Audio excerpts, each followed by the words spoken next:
1, 2, 3, check. 1, 5, 6, 7, 8. Who do we appreciate? You! Aw. Anyway, hi everyone. So I am thoroughly nettled to the point that I forgot to check Ginger's audio. This is take 2, but we only got 2 minutes into take 1, so it's not that bad. Yeah, it's not like we recorded an entire episode and then realized we had the settings wrong.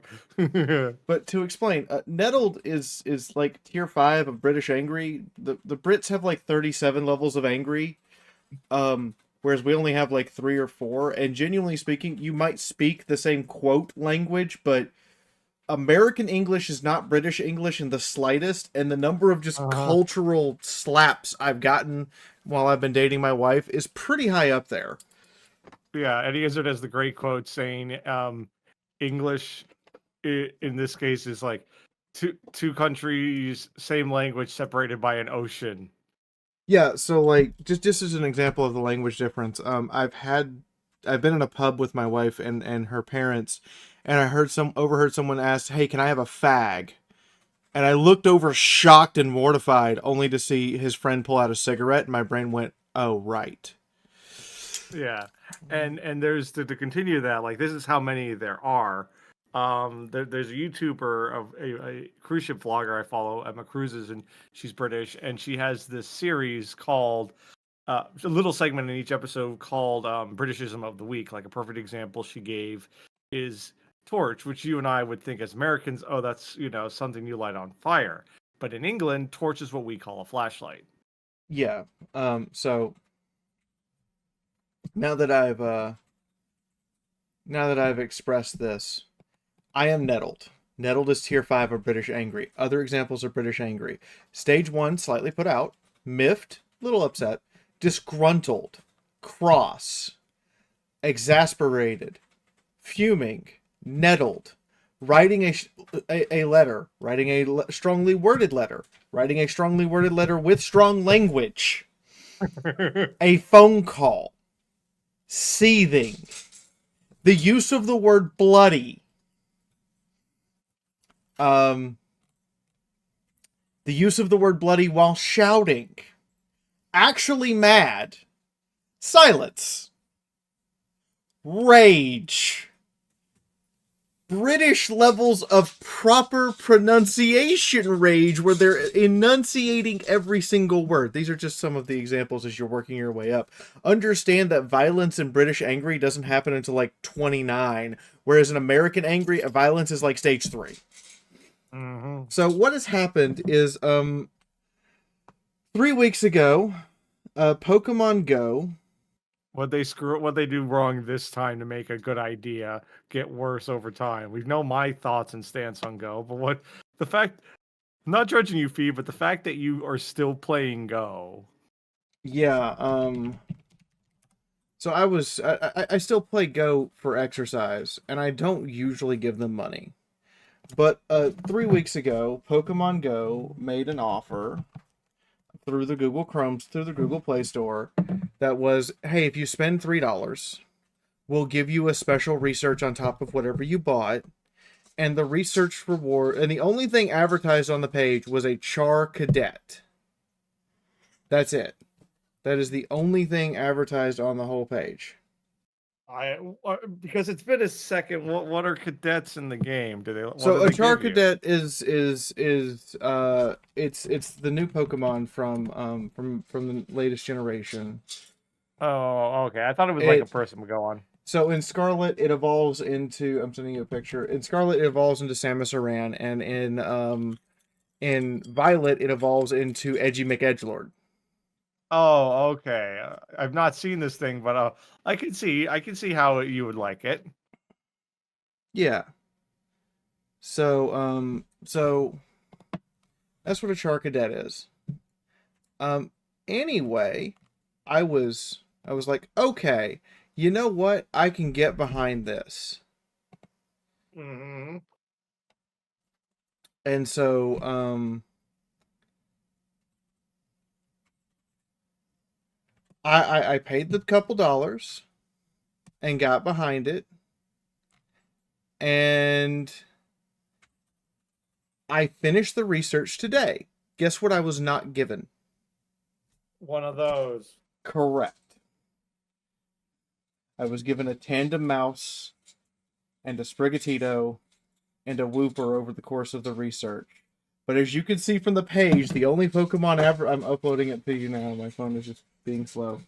The only thing advertised on this page is a Charcadet.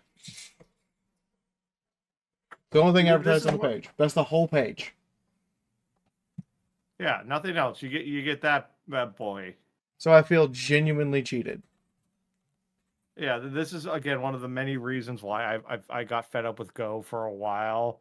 Was I'm like, again, I've mentioned this before, so I'll just truncate abridge it of like why Go just to me fails as a game is it does not understand the gameplay loop that makes mainline Pokemon to this day so appealing. Is you're going out, you're exploring, you either look it up online or you stumble upon, this Pokemon and the fun of that. And Go just takes that out the window and having to do this research. I get it, it's an interesting story. And the thing is like what I liked, one of the few things I like about Go is that it like every time you do the research, some of it's generic, but there's like a fun story behind it. So I at least give it credit for that. But I'm like, no, I don't want to do research for a Pokemon. I want to go find the damn thing. Yeah, but like I'm genuinely upset because like now I feel ripped off and cheated.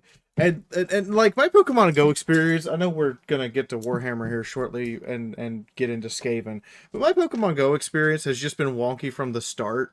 Like when I started it in 2021, when I was in lockdown after I got COVID and was deplaned at Los Angeles, yeah, that's a hell of a mouthful. So I was like, you know what, I'm bored. May as well check out what Pokemon Go is. I actually was having a good time. And so someone invited me to a raid, and I couldn't actually go because I'm in a medical unit that won't let me leave. Like, physically, California was actually putting people into a lockdown unit, and while they were feeding and housing us and everything, you were not allowed to leave until you tested negative 3 days in a row. So, I'm locked down here, and I'm like, okay, sure, I'll go on this, I'll go pay for a remote raid pass, and I did, and I had a great time, and then it turns out I wasn't allowed to catch the Pokemon, so that's how I got Glitch, which is my Talonflame in Pokemon Go, and why it's my favorite Pokemon, because she's my little Glitch, because the game glitched and said, you're not allowed to catch a legendary Pokemon, have this instead. And even the customer service was like, this is not supposed to happen. We're so sorry. Well, even Talonflame, as even the story, it's a great story. It didn't give me Talonflame. It gave me a Fletchling. And that's what I meant, Fletchling, sorry.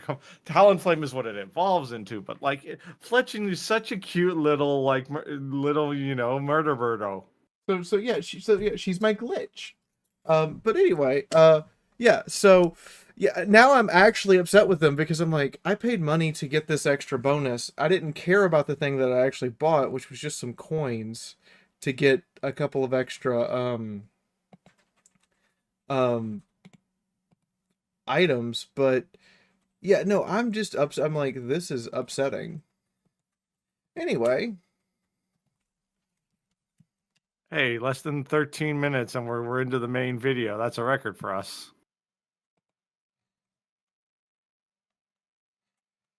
So let's talk about the thing we can't really talk about, but we were talking about the thing we can't talk about. Yes. Let's talk about the thing we cannot talk about. This is going to be an interesting one. So, I'm going to read. The quote I'm actually going to read is not from a Skaven. The quote I'm going to read is not from anyone who's ever known or seen a Skaven. It is actually from a different time. A time called the Doom of Khazar. When is that in the timeline? It's when Skaven came about. Right, but okay, is there a number for that? We don't have a number. It's a legend. Okay, is it? Then just answer me on this. Did it happen before the lizard men existed, or were the lizard people a lot? All right, when It this would have time had to happened. happen after the lizard people existed because the legend is about a human city. Okay, okay, no, that at least gives me an idea of the broad timeline we're existing. All right, go. So, stealing themselves, the pitiful remnants of the city, once proud populace, descended. In the ancient halls of kinship they found the dwarves naught but gnarled bones and scraps of cloth, and there they saw by the dying light of their torches the myriad of eyes about them, glittering like liquid midnight, as the rats closed in for the kill. The manlings stood back to back and fought for their lives, but against such implacable ferocity and countless numbers of their verminous horde, their weapons were useless. The vermintide flowed over them one by one, dragging them to be torn apart by yellow chiseled teeth. The dark furred masses drowning out pitiful screams and ensuring that Kavzar would be a name no one ever remembered. It's gonna be that tone this episode. Okay, here. Okay. How much brain bleach am I gonna need for this one, Fee? A bit. So, Like pure brain bleach, or do I need? Can I dilute it?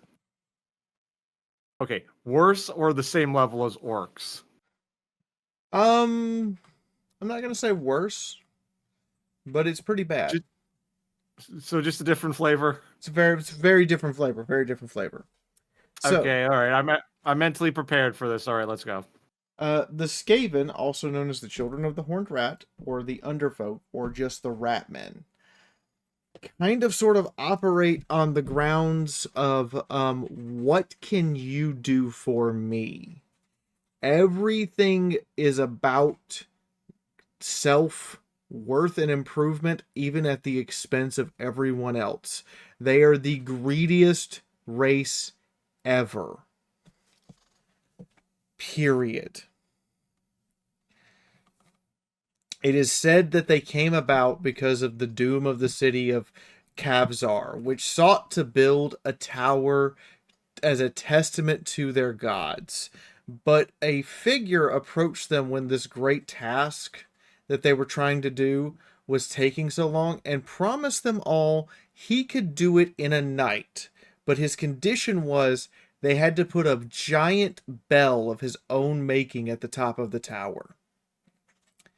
And a fog descended across the city, and by midnight, somehow, the great tower to their gods was complete. And then the bell began to toll.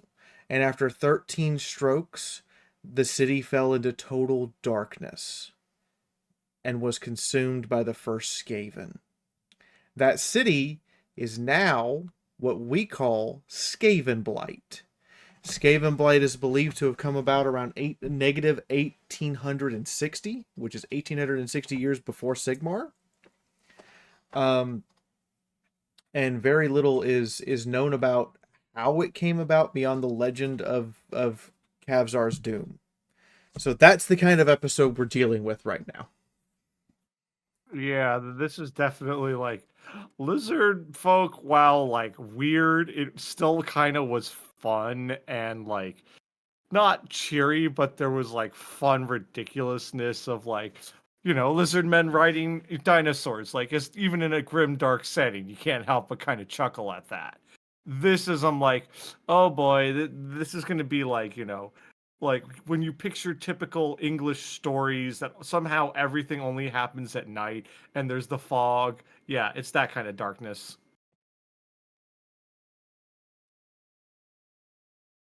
All right, so okay, what's next about this? So, well, next we're going to say, hey guys, Patreon. That's the intro. That's the entire intro to Skaven. And then we're going to start actually digging into the meat of them. But I figured, let's take a moment and We didn't get to do it with Remlays because we were just behind on time. Patreon guys. This entire thing is supported by you guys, and if we get 3 more patrons at the time of recording, 3 more people that say here's $1, I will be able to get a piece of artwork for this every week. And if we get a bunch more people, we'll start getting you guys posters. But in the meantime, Ginger, what's your fake sponsor for this week? I mean, who's sponsoring you this week? All right, Fee.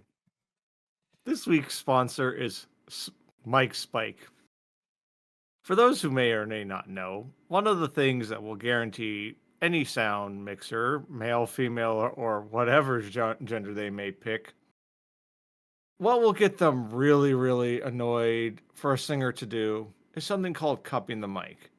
Mainly rappers like doing it, but oftentimes some heavy metal vocalists do it.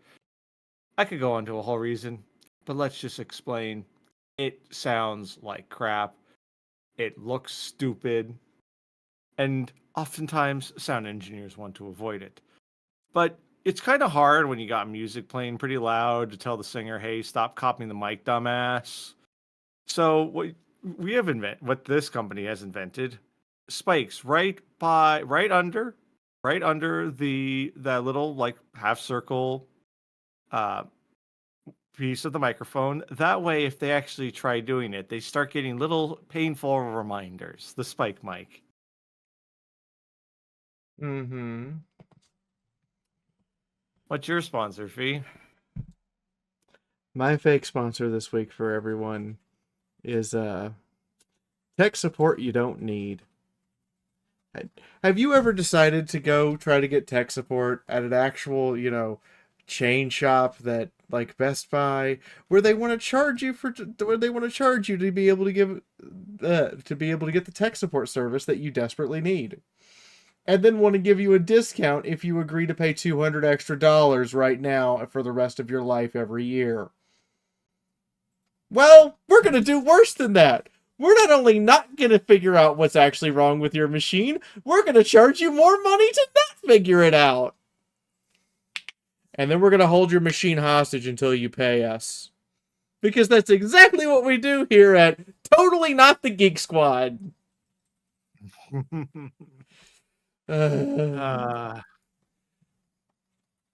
Anyway. With our sponsors out of the way. So, the Skaven, because they're constantly, what can you do to help me? Yeah, they're a bunch of selfish assholes, from what you can already tell me. The Skaven will literally stab you over a single Warpstone coin because they want it. Not because you owe it to them or for any other reason, just because they want it. Ah, so they have the definition of greed. Greed is good. Yes. And they reproduce at an alarmingly insane rate.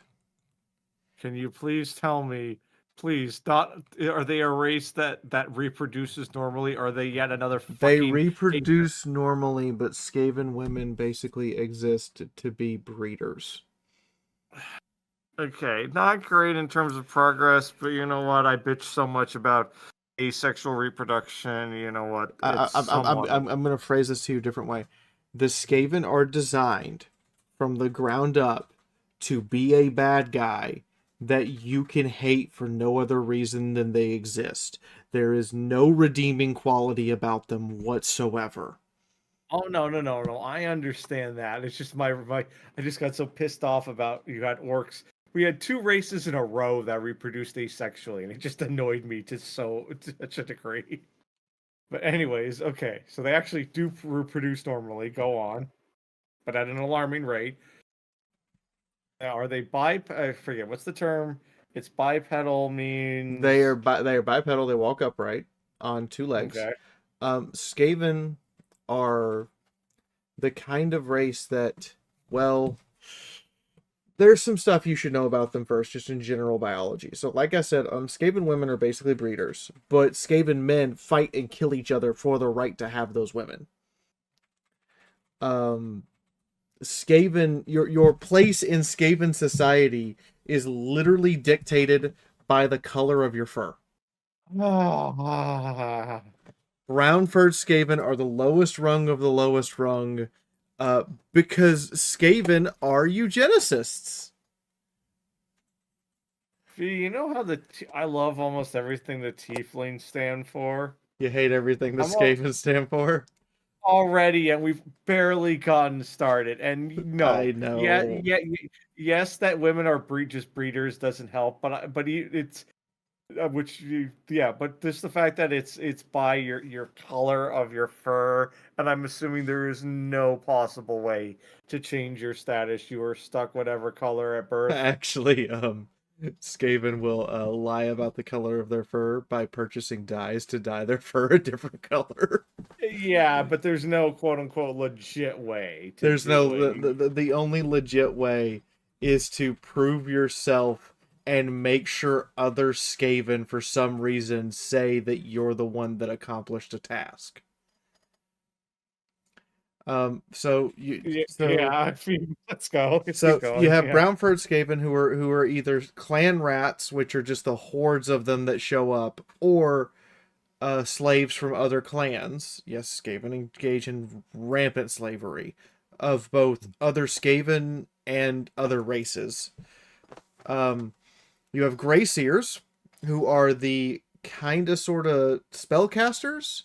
Um, and by spellcasters, I mean because their fur is this shimmering gray color, their DNA for some reason interacts with Warpstone in a unique way to bring forth the Skaven ability to use magic. And all of their magic requires Warpstone. All of their technology requires Warpstone. We're going to talk about that momentarily. But that's what a Grey Seer Mhm. is. You have Black-furred Skaven, which are usually bigger than the other Skaven and are their frontline shock troops. And then you have the unique Skaven, referred to as albinos. And these are Skaven with white fur, or also referred to as the Great White Rats. And the Great White Rats come in two varieties: really, really, really big storm vermin, or really, really powerful, smart, intelligent spellcasters. Then let me guess that the albino ones are get to have the top ranking.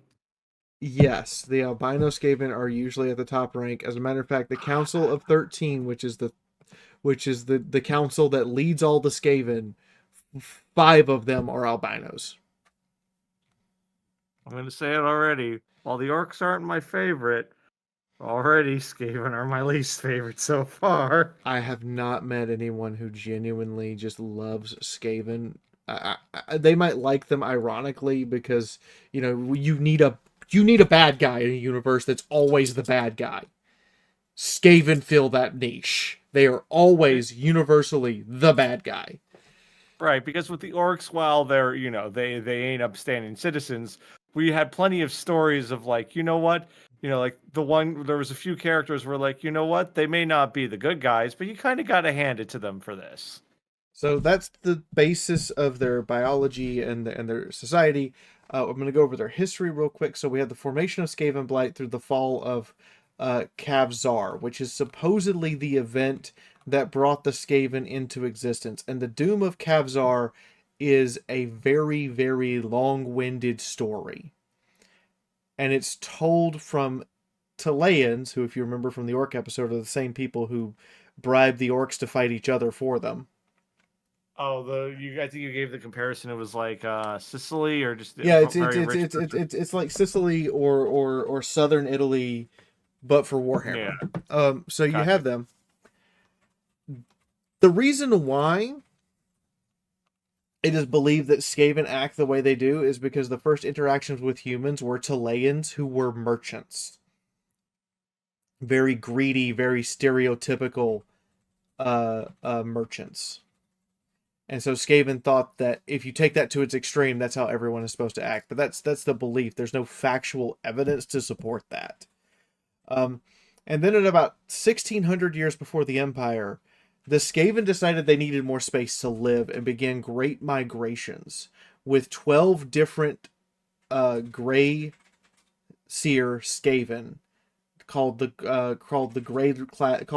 Grade Rat Lords, or the Grey Lords, led children in 12 different directions from Skaven Blight, creating settlements all over the world. And most of the time, when I say creating settlements, I mean they took the settlements from the dwarves.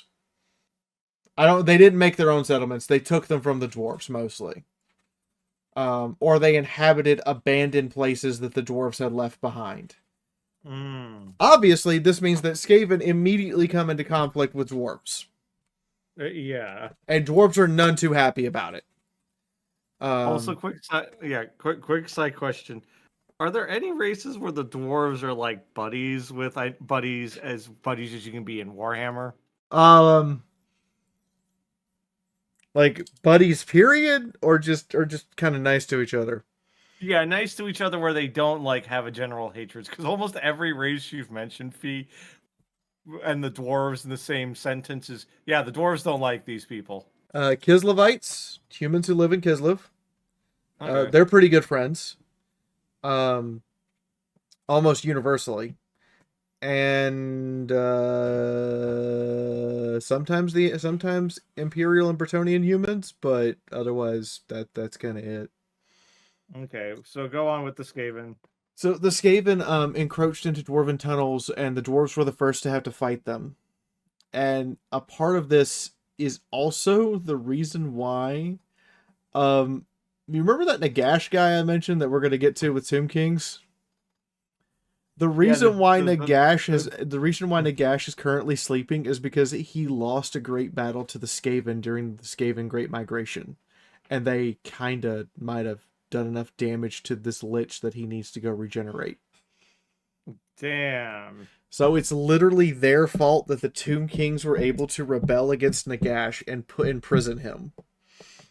I'm assuming, without going into too much details, Nagash like somewhat, for lack of a better term, a good guy. No, Nagash is one of the worst guys in. It was a bad guy getting beat up by worse people. This is actually a piece of artwork from Nagash fighting the Skaven as he's sucking the life out of them while the Horde is slowly picking him apart. Oh, okay. That looks like that looks like art you expect on like an early 2000s industrial metal album. Yes. Yeah, but go on. And then, so the Skaven set this out, and the major Skaven settlements that resulted from these Grey Lords going out in different directions form the Skaven Council of 13, who lead their society. Now, understand that for any reason whatsoever, Skaven will backstab each other. Right. So this Council of 13, they have to meet in a place that no one else knows where it is. And when I say no one else knows where it is, their bodyguards don't even know where it is. But that's a stupid question. Then how do they get there if nobody knows? They arrive at Skaven Blight and go somewhere deeper into the mountain. Oh, okay. And when they start going deeper into the mountain, anyone who follows them, there's just a trail of storm vermin who are being watchful and clan etchin assassins, and it's something like 100 kilometers, or roughly 35 to 40 miles deeper into the mountain, deeper underground, that they travel through tunnels that make no sense, with symbols that aren't even in the Skaven's normal language, and leaving what are called false sense trails. And the reason they leave false sense trails is because most of Skaven communication can be done through smell. Skaven have probably the most sensitive noses and flavor palettes in existence. So, like, if you're a Skaven merchant, then to make it where people can find you, what you'll do is you'll put your scent musk onto your advertisement, stick it up on the wall, and then go to your stall. And then anyone who wants to come to your stall to buy the thing smells your advertisement and follows the scent. And Okay, that's mildly interesting. Skaven sense of smell can follow stuff for hundreds of miles, so long as there's still a scent trail there at all. They're more adept at following things than bloodhounds. But anyway, the Council of 13 has to meet in absolute secret. So they go through all of this trouble to murk anyone who tries to follow them. They go into long abandoned tunnels and long abandoned places, and they constantly change the meeting place inside of these tunnels. So if you weren't at the table last time, you don't know how to get to the table. And one of the things this ensures is that you can't assassinate a member of the Council of 13. Not only because all of Skaven society will come down on you for grabbing for too much, but also because even if you successfully were to secede, become the next person in line to be in the council, if the last person didn't tell you where the council meeting was, you don't know where to go to actually get recognized. All right, Everett. So two things. One, this level of paranoia makes Stalin look like a normally healthy, reasonable, mentally healthy dude in comparison. Secondly, wait, so you have a society where selfishness is encouraged and your status and everything, but then going too far is then discouraged. I'm like, yeah, I can see why they're considered, no one likes them. Um, and another part of, and so they've had multiple wars. They've had entire civil wars underground. Clan Pestilence crossed over to the other side of the ocean, looking for the elves. And the way they crossed over the ocean was they dug a tunnel, and then proceeded to sacrifice hundreds, if not thousands, of their own rats to continuously create the tunnel in the ocean, not even at the bottom of the ocean, just in the ocean so they could cross it. So the channel, but thousands of years before. Yes, the channel, but thousands of years before, and with much more primitive technology across a massive intercontinental tunnel to get across the Great Ocean to get to Lustria. And Clan Pestilence refuses to tell anyone how they got here. They refuse to tell anyone even about Lustria. If you're in Clan Pestilence and you're on the old world side of the ocean, and you even mention that Lustria exists to anyone, including other members of Clan Pestilence, you get stabbed on the spot for fear someone heard you. And why beyond the thing about this game, why is mentioning it considered such a death sentence? Because this Clan Pestilence does not want anyone else to know how much more land and space and population they have over everyone else, because they're the only Okay. ones that have access to the Under Empire and Lustria. Oh, okay, that makes a little bit of sense. It's literally just to keep all the other Skaven clans out. Yeah, it's it's like one of those, And remember Sotek, no girls allowed club. remember Sotek, the giant serpent god?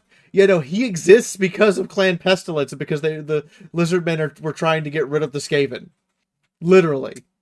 How well did they do at that job, by the way? I forgot. The Skaven have been driven out of the jungles of Lustria and only exist in the southern cold tip of the furthest south part of the continent, and all the way up in Dark Elf Canada, aka Nagarod, is the only two places that the Skaven exist. All the places where lizard men are, Skaven don't exist.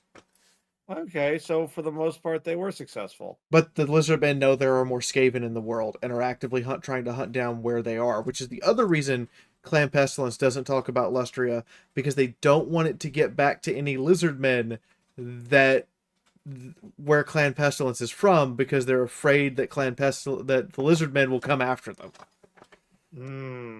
And we know how much the lizard men can go after somebody. So I'm gonna go over a couple things about their society, and then I'm gonna go over their history and interaction with other races. So One of the first things is Warpstone is everything to them. And what Warpstone is it's this green glowing stone that offputs magical radiation. It's literally coalesced realm of chaos in a rock. Yeah, and then you give the comparison. It's like basically it's radiation. Yeah, it's basically magical uranium. But Skaven use it, despite the fact it will mutate them or cause massive problems with them, they use it for everything. Literally, Skaven currency is Warpstone coins. They mint coins out of Warpstone, and the reason they mint it out of Warpstone is because it's the only substance that they cannot fake having made or splice some other substance into to dilute it. Oh, okay. Because I was about to say, then Well, because like gold coins, they could dilute them with other metals and they still look like gold. Or they could just paint them gold. Warpstone, you pick it up and you know it's a piece of warpstone.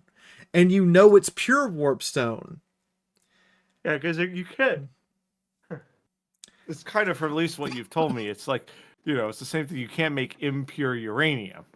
Yeah, you can make it. You can't make impure uranium. You can make uranium, and you can increase the purity of that uranium only upward. But I can't artificially make uranium. I can artificially make plutonium. But anyway, so because they can't fake warpstone, they use it for currency. It also powers all of their technology, and their mages can literally use the magic that they know to consume the warpstone as a magical agent to unleash powerful spells. An example of this in a Gotrek and Felix novel, the Great Flying Dwarven Thunder Barge, the very first one, a Skaven Greyseer uses a magical warp lightning chains to start pulling it to the earth, while at the same time trying to cast green lightning bolts out of his hands at Gotrek and Felix in order to capture the Thunder Barge so the Skaven can acquire the technology and kill Gotrek and Felix at the same time. That's how powerful this substance is. It can cause a below average magic user like a Skaven Greyseer. And yes, everyone in chat, yes, all the Skaven players, I said it. Without Warpstone, Greyseers are below average magic users. Fight me. But yeah. Also, on a side note, from already what the bits and pieces you told me about the Gotrek and Felix novels, why do I feel like Games Workshop, instead of making the failed 40K animations, they should have just made a Gotrek and Felix like animation, and I feel like it would have been more successful because it actually is a good story from what you keep telling me. Oh, it would be. It would be a good story. It would be amazing. They wouldn't even have to make it like animated. They could have done like a cheap weekly TV show live action, and we would have been happy.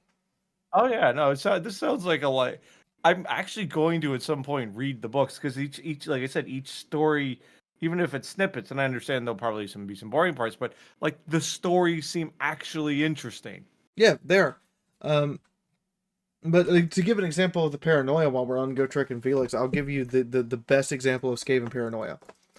Yeah. After the Greyseer lost but wasn't killed, Who's the Greyseer again? He's the magic caster. He's the Greyford Skaven that specializes in magic casting. Okay, gotcha. He thought, so first off, this shows you how self-centered Skaven are. He thought specifically that the reason why it failed was because Gotrek was after him specifically.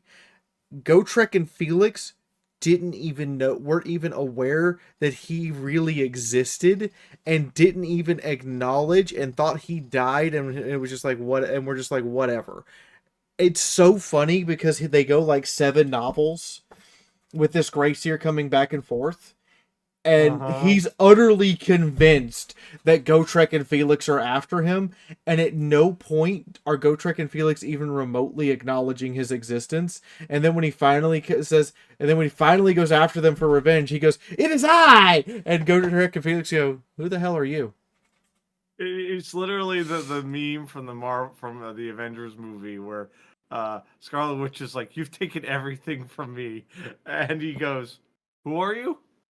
I don't even know who you are. Yeah, exactly. Yeah. So that's their self-centeredness. Is everything is about them. It's everything is about them. And then anytime something bad goes wrong, it's someone else's fault. It's always someone else's Mm. fault. But the other part of this is while he's trying to get back to, in this particular instance, their paranoia is turned up to like 30. And when I can say that, because while he's trying to get back to the under cities by finding a road to the underway, the only other survivor of this attack that he has with him is a rat ogre that he helped make, that he did a bunch of experiments on and everything. So the rat ogre has him to thank for his physical enhancements, his mental enhancements, and his strength and everything. But the rat ogre hates him, and he hates the rat ogre. And so, even though they're both working towards the same goal, the entire time they're walking back, both of them are keeping a lookout on each other because both of them want an opportunity to kill the other one. And both of them know the other one wants to kill them. Yeah, it's this weird. Okay, that's. And the only reason they're looking for an opportunity to kill each other is because they start out by thinking that the other one wants to kill them. This is such a feedback loop of paranoia. Yeah. That it's so ridiculous. I think you're going to kill me because I think you're going to kill me because I think I'm going to kill you. It's like I think you're gonna kill me because I think you're because you think I'm gonna kill you because I think you're gonna kill me, and it's just that feedback loop. And I'm just like, oh my god, this is so how they act. But so that's their general society and their levels of paranoia.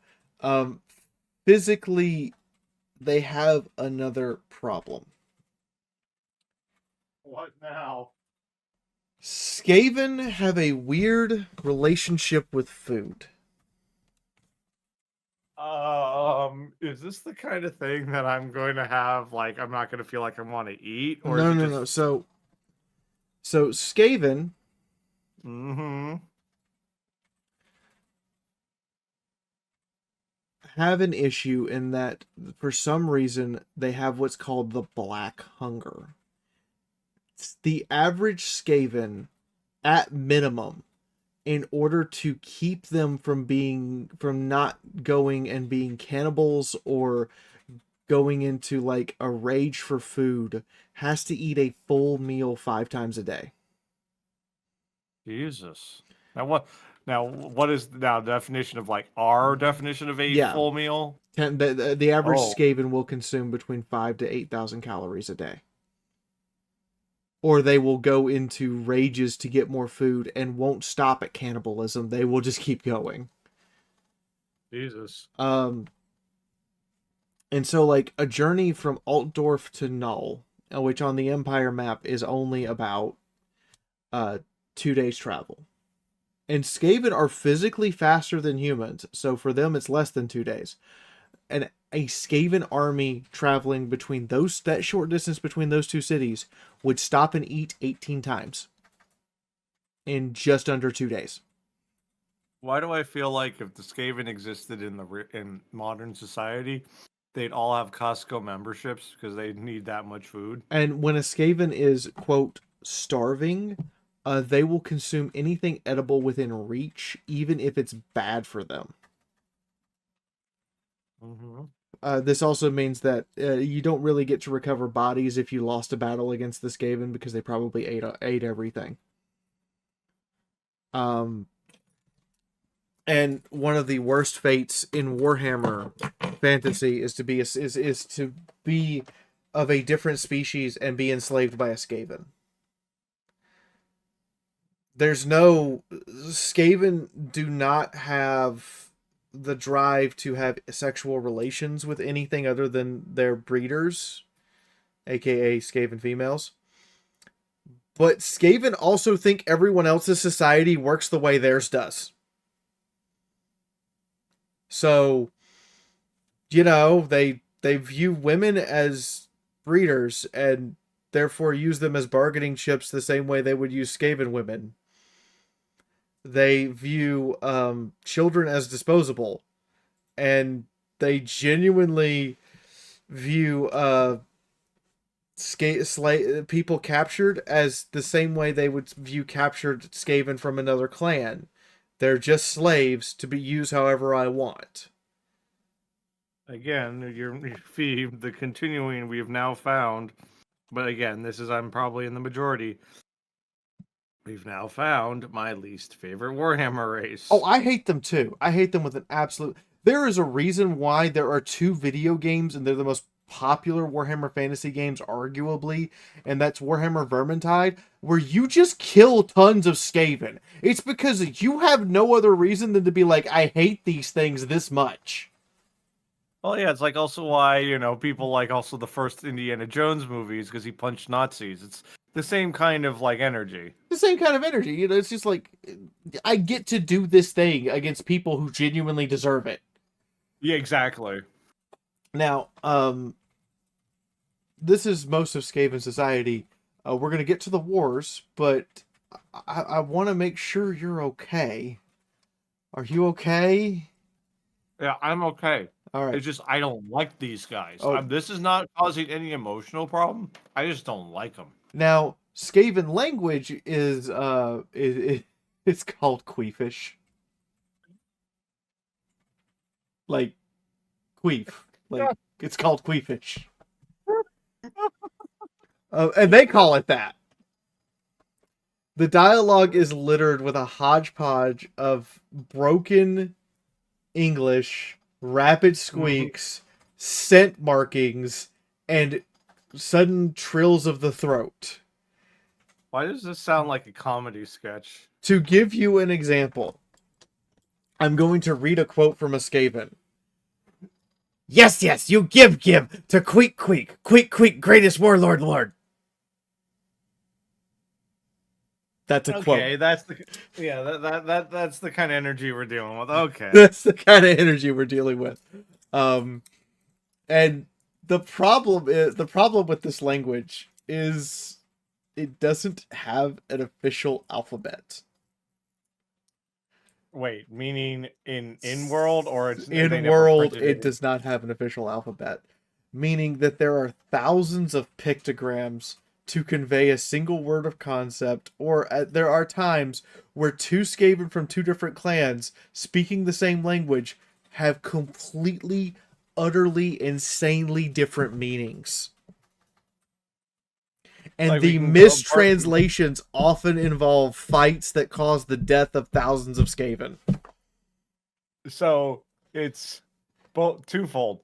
It is literally the Pie War, but taken in a even stupider direction. And secondly, it's like literally we gave the example earlier, where torch in America means, light on fire item, and torch in England means flashlight. Yes. It's that taken to the extreme. Yes. The Skaven also have a clan hierarchy. And the clan hierarchy dictates what you're probably specialized in for Skaven. So you have the 4 great clans, Moulder, Scry, Pestilence, and Eshin. Moulder specializes in genetic manipulation, mutation, surgical augmentation, and breeding. This is the race that makes the creatures out of the goop, right? Yeah, this is the race that makes the creatures out of the goop. Clan Moulder is also considered the wealthiest Skaven clan because the Hell Pit where they live is the impact site of the largest meteor of Warpstone to ever hit the planet. Now, was this the Warpstone one that they caused, or was this this happened to be here? This happened to be here. Okay, go on. The next great Skaven clan is Clan Scry, and the reason Clan Scry is a great Skaven clan is because they own Skaven Blight. They're the only Skaven clan that did not migrate when the Great Migration happened. The thing they specialize in is taking Warpstone and creating technological miracles. Examples. The Warp Lightning Cannon, which is literally just a chunk of Warpstone rigged in with a bunch of electrical wires to fire lightning on command. Okay, that's kind of cool. The Skaven Warplock Giselle, which is a rifle that does not use gunpowder. It uses magnets. It's literally the most primitive ramshackle gauze rifle you've ever seen. I was gonna say rail gun, but sure, yeah. There's also the Skaven chain gun, which, while incredibly awfully inaccurate, and chain gunners are known to cause more casualties for Skaven than the enemy, it's still a technological marvel that it works. Now, I'm assuming, slight detour, but still related to this exactly. I'm sure, like, to play tabletop, the Skaven are at least kind of fun and interesting to play because of the fact that they have these redonkulous weapons. Yeah, you're just as likely to kill your own guys as to kill the enemies. It's just a different flavor of orcs. Yes. You also have but also Clan Scry is the most likely to have full-fledged wizards among their number and has the most Grey Seers out of any other clan, which is where they get all these weapons, including the fact that they have tactical nuclear warheads. Wait, what? Yeah. Like legit? Like legitimately a Warpstone-based tactical nuke. Okay, and just to give me comparison, because I hear nuclear weapon, I think like what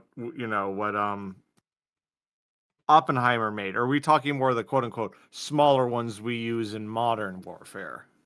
So I'm just gonna send you an image. This is from Total War Warhammer. That's the blast radius. Oh, okay. So more closer to modern missiles, for lack of a better comparison. Okay. Yeah. It's still about a couple megaton tactical nuke. Surprise. Uh-huh. And it bathes everything in warpstone radiation, so if it doesn't kill you, you have chaos mutation all over your body. Clan Pestilence, who are the ones who got over to Lustria and have an entire 2 continents at their disposal, they're also the most religious of the Skaven. Clan Pestilence specializing in Skaven plagues, both how to create them and how to fight the plagues of Nurgle. They have entire disciples known as plague monks who purposely infect themselves with numerous plagues, both to spread them and to develop antibodies for other Skaven. Okay, without going too deep, because I don't want to go too deep, but it's found interesting. The monks, do they is there like, there's a certain, like, for lack of a better term, monks at least have, there's this thing where if someone's a monk, you're like, wow, that takes dedication. Is there that kind of respect to monks in Skaven society? There is a little bit of deference towards them because because they do this, but also the reason why there's deference towards them is because a plague monk is usually 24/7 blazed out of their mind on warpstone dust. And when I say blazed out of their mind, I mean they crush up warpstone and snort it so they can become super strong and able to resist the disease. And that does also mean that they're generally bigger and stronger than every other Skaven around them. So monks on meth. Yes, monks on meth who purposely infect them with themselves with diseases to both spread the disease to their enemies and give antibodies to their Skaven friends. Friends in air quotes. And the 4th great clan is Clan Etchen, who is we talked about them. They're the assassins. When Clan Etchen wants you dead, there's almost no one that's ever gotten away from them. Except that one really cool lizard dude.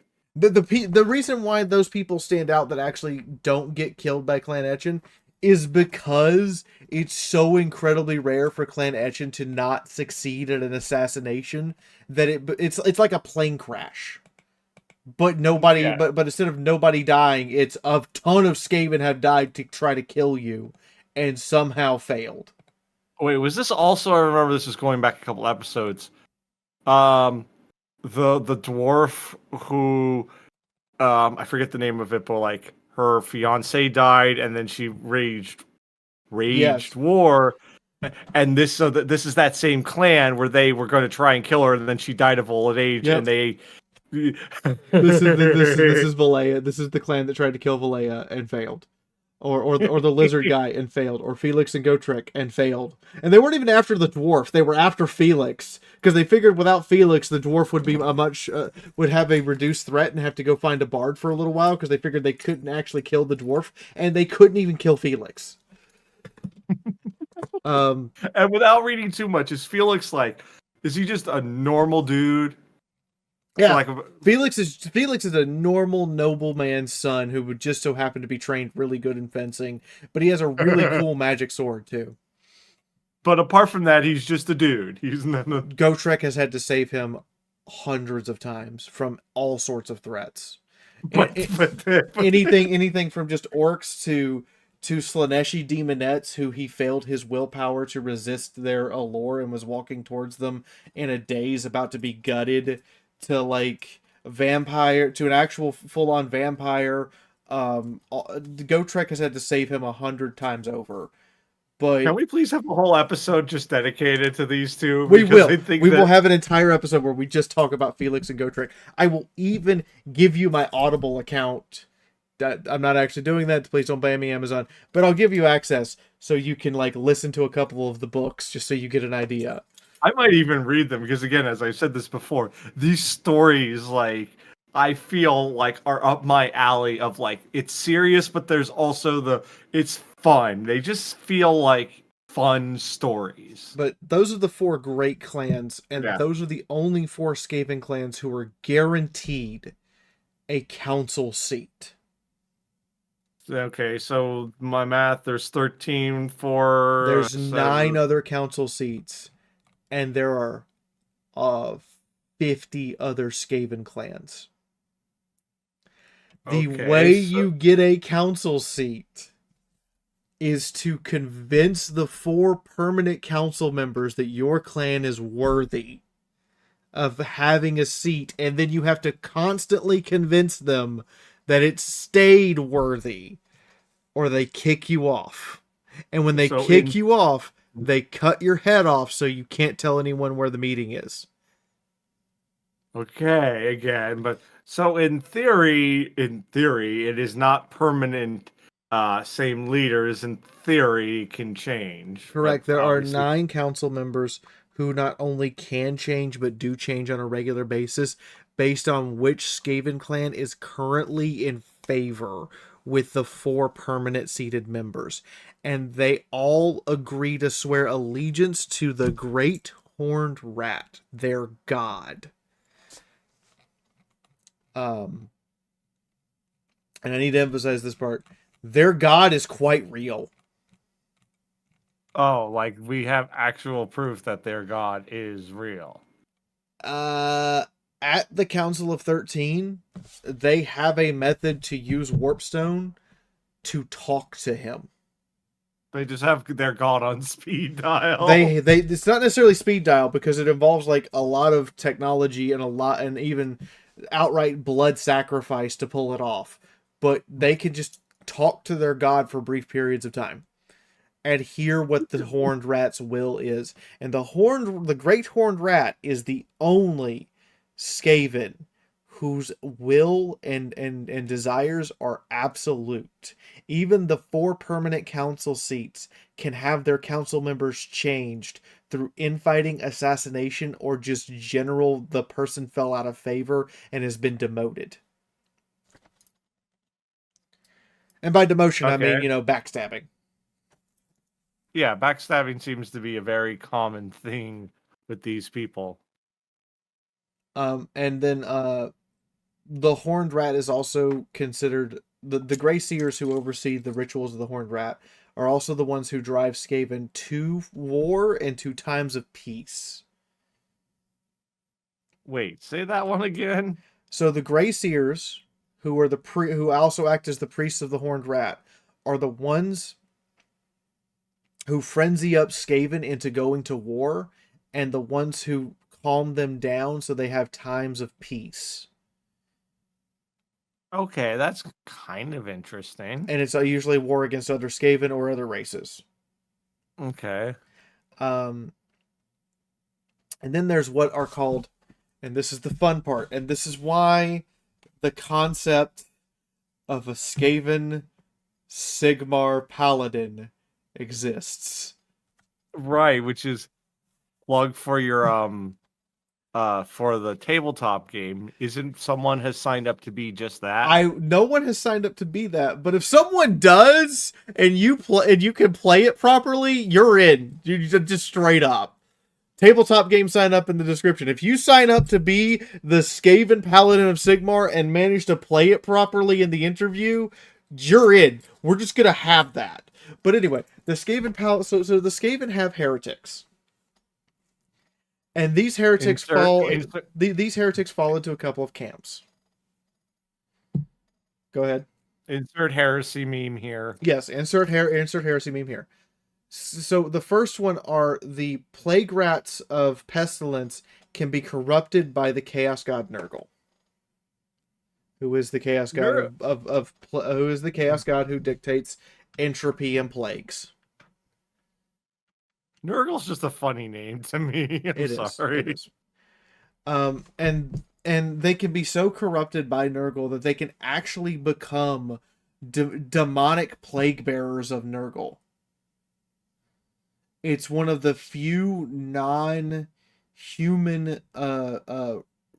species in the world that can actually become full-on demons. Whoa. Whoa. And Okay, there are rumors that one of Nurgle's demon princes used to be a clan pestilence plague priest named Kaker Flet. Used to be. Okay, besides humans, does every race just have redonkulous like names? Yes. Everyone has redonkulous names. His name is Kaker. Kanker. Kaker, those are his two names. He worships Nurgle. It is believed that he only stopped showing up because he was elevated to Demon Prince. Skaven can fall to Khorne. There are Skaven legions who worship the god Khorne. Corn for the cornflakes. Blood for the cornflakes. Bowls for the breakfast throne. But yeah, the problem is every time you say corn fee, I think of the new metal band Korn. That's fair.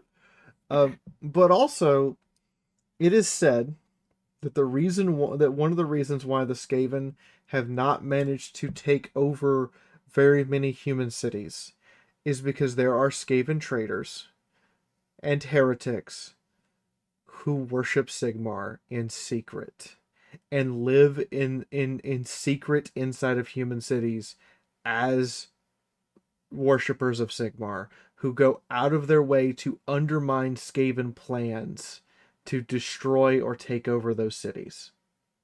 And quick refresher on what Sigmar is. So Sigmar is the guy who founded the Empire, who became a god. Oh, yeah, that dude. So wait, so in theory, so it's a weird, if I'm getting this straight, Fee, a Skaven heretic, in this case, who worships Sigmar, is kind of, is kind of an anti-hero where they're not the good guys, but they're at least worshipping someone who's done good. No. A Skaven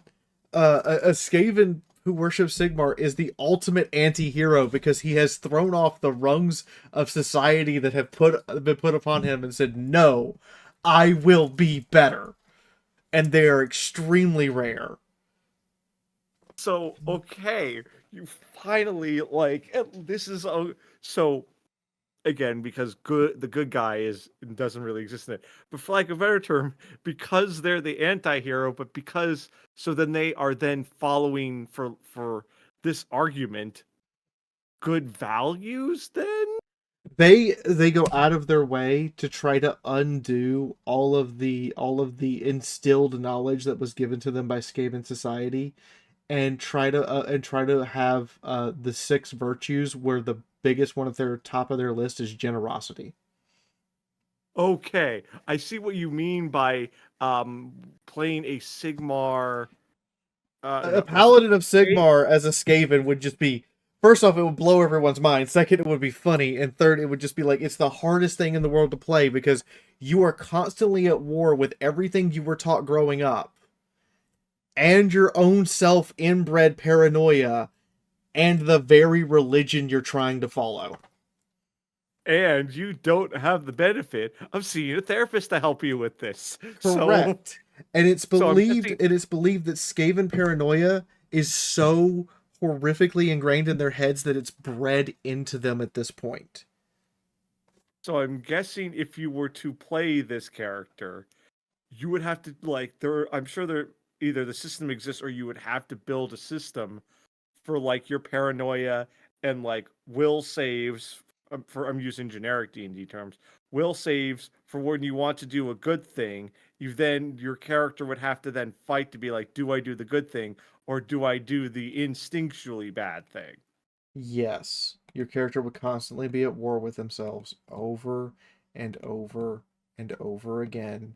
And you would be tempted several times because remember, even though you may have redeemed yourself and chosen a better path, no one's going to believe you. Damn, I almost want to play this character because it sounds so fun to do. Anyway, But yeah, here's I'm our sorry. before we get into types of Skaven units and their legendary lord people. Here's our second break. Ginger, I have something I want for Shut Up and Take My Money. Oh, well, okay. What is it, Fee? I want an internet search engine that automatically filters out all of the people who take stock photos and then put fucking watermarks over them and try to charge me for their picture that they never took. That's a whole new level of like fuck you of like Like wow. this critical history shit that has taken what is effectively public access films and slap their watermark over it to try to get you to pay them to get the to get the non-watermarked version. That's bullshit. Me like typing in something like I need a transparency of a halberd. I needed a transparency of a halberd for the orc episode. Yeah. Every transparency had stock photo watermarks or some other watermarks slapped all over it. I could not get a transparency of a halberd no matter what I did. I used 4 different search engines and could not get a halberd transparency. So I just want a search engine that is for searching images that automatically filters out anything um with those watermarks on it so you get the actual public access stuff instead of all these companies trying to basically say they own everything when they don't. They do not own. You do not own this stock photo of a halberd, my friend. I know you don't because it's from the British Royal Armoury Museum. Yeah, and then it just adds extra steps because you then have to find, okay, where in the Armory Museum was that? It's just like, Yeah, I have to hunt down and get through everything, and I'm just upset about it. I'm upset about it all the time. What's okay, your so do you have a shut up and take my money? I do. Mine is slightly more upbeat. I think I have mentioned this show before. If not, I'll give a brief explanation. There's this, it's both a manga and an anime called Remake Our Life. Basic plot, dude works in Japan in the video game industry and he's kind of in like a mid-level position and he gets fired and then he goes back home and he's disheveled and he goes back and he beats himself up and he's like, man, 10 years ago, I was given the option to go to an art school or go to a business school, and he took the safe option and went to a business school. He then he goes to sleep, goes, that'll never happen, wakes up. It's back on the day where he actually made that choice. He time travels back, but here's where it's also interesting. He time travels back with all of his memories. So I think it's set around 2019, so he goes back to like 2009, and he has all of his memories of all the events that happened, and then obviously he goes through the art school approach, and it's a great series because one is my complaint of like finally we have an anime where your main protagonist is going through college. Now technically he's a little bit older mentally, but it also makes it's like everyone else there is in college, so I'm like yay. I could rant more on this series, but it only got one season, and oh boy, it puts on such like a cliffhanger. It doesn't do the generic, oh, we're trying to get season 2. No, it follows the manga and it kind of ends on the cliffhanger. And I did that thing where it's like, we've all had this with all these series, like, Host Club is the more famous example of there was one great season, but the story keeps going.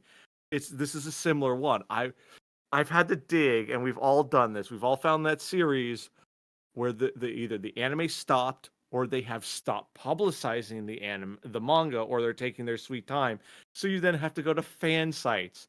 And then there's that horrible realization where you start looking at the date for when it gets released, and you're like, oh no, it's been 2 years.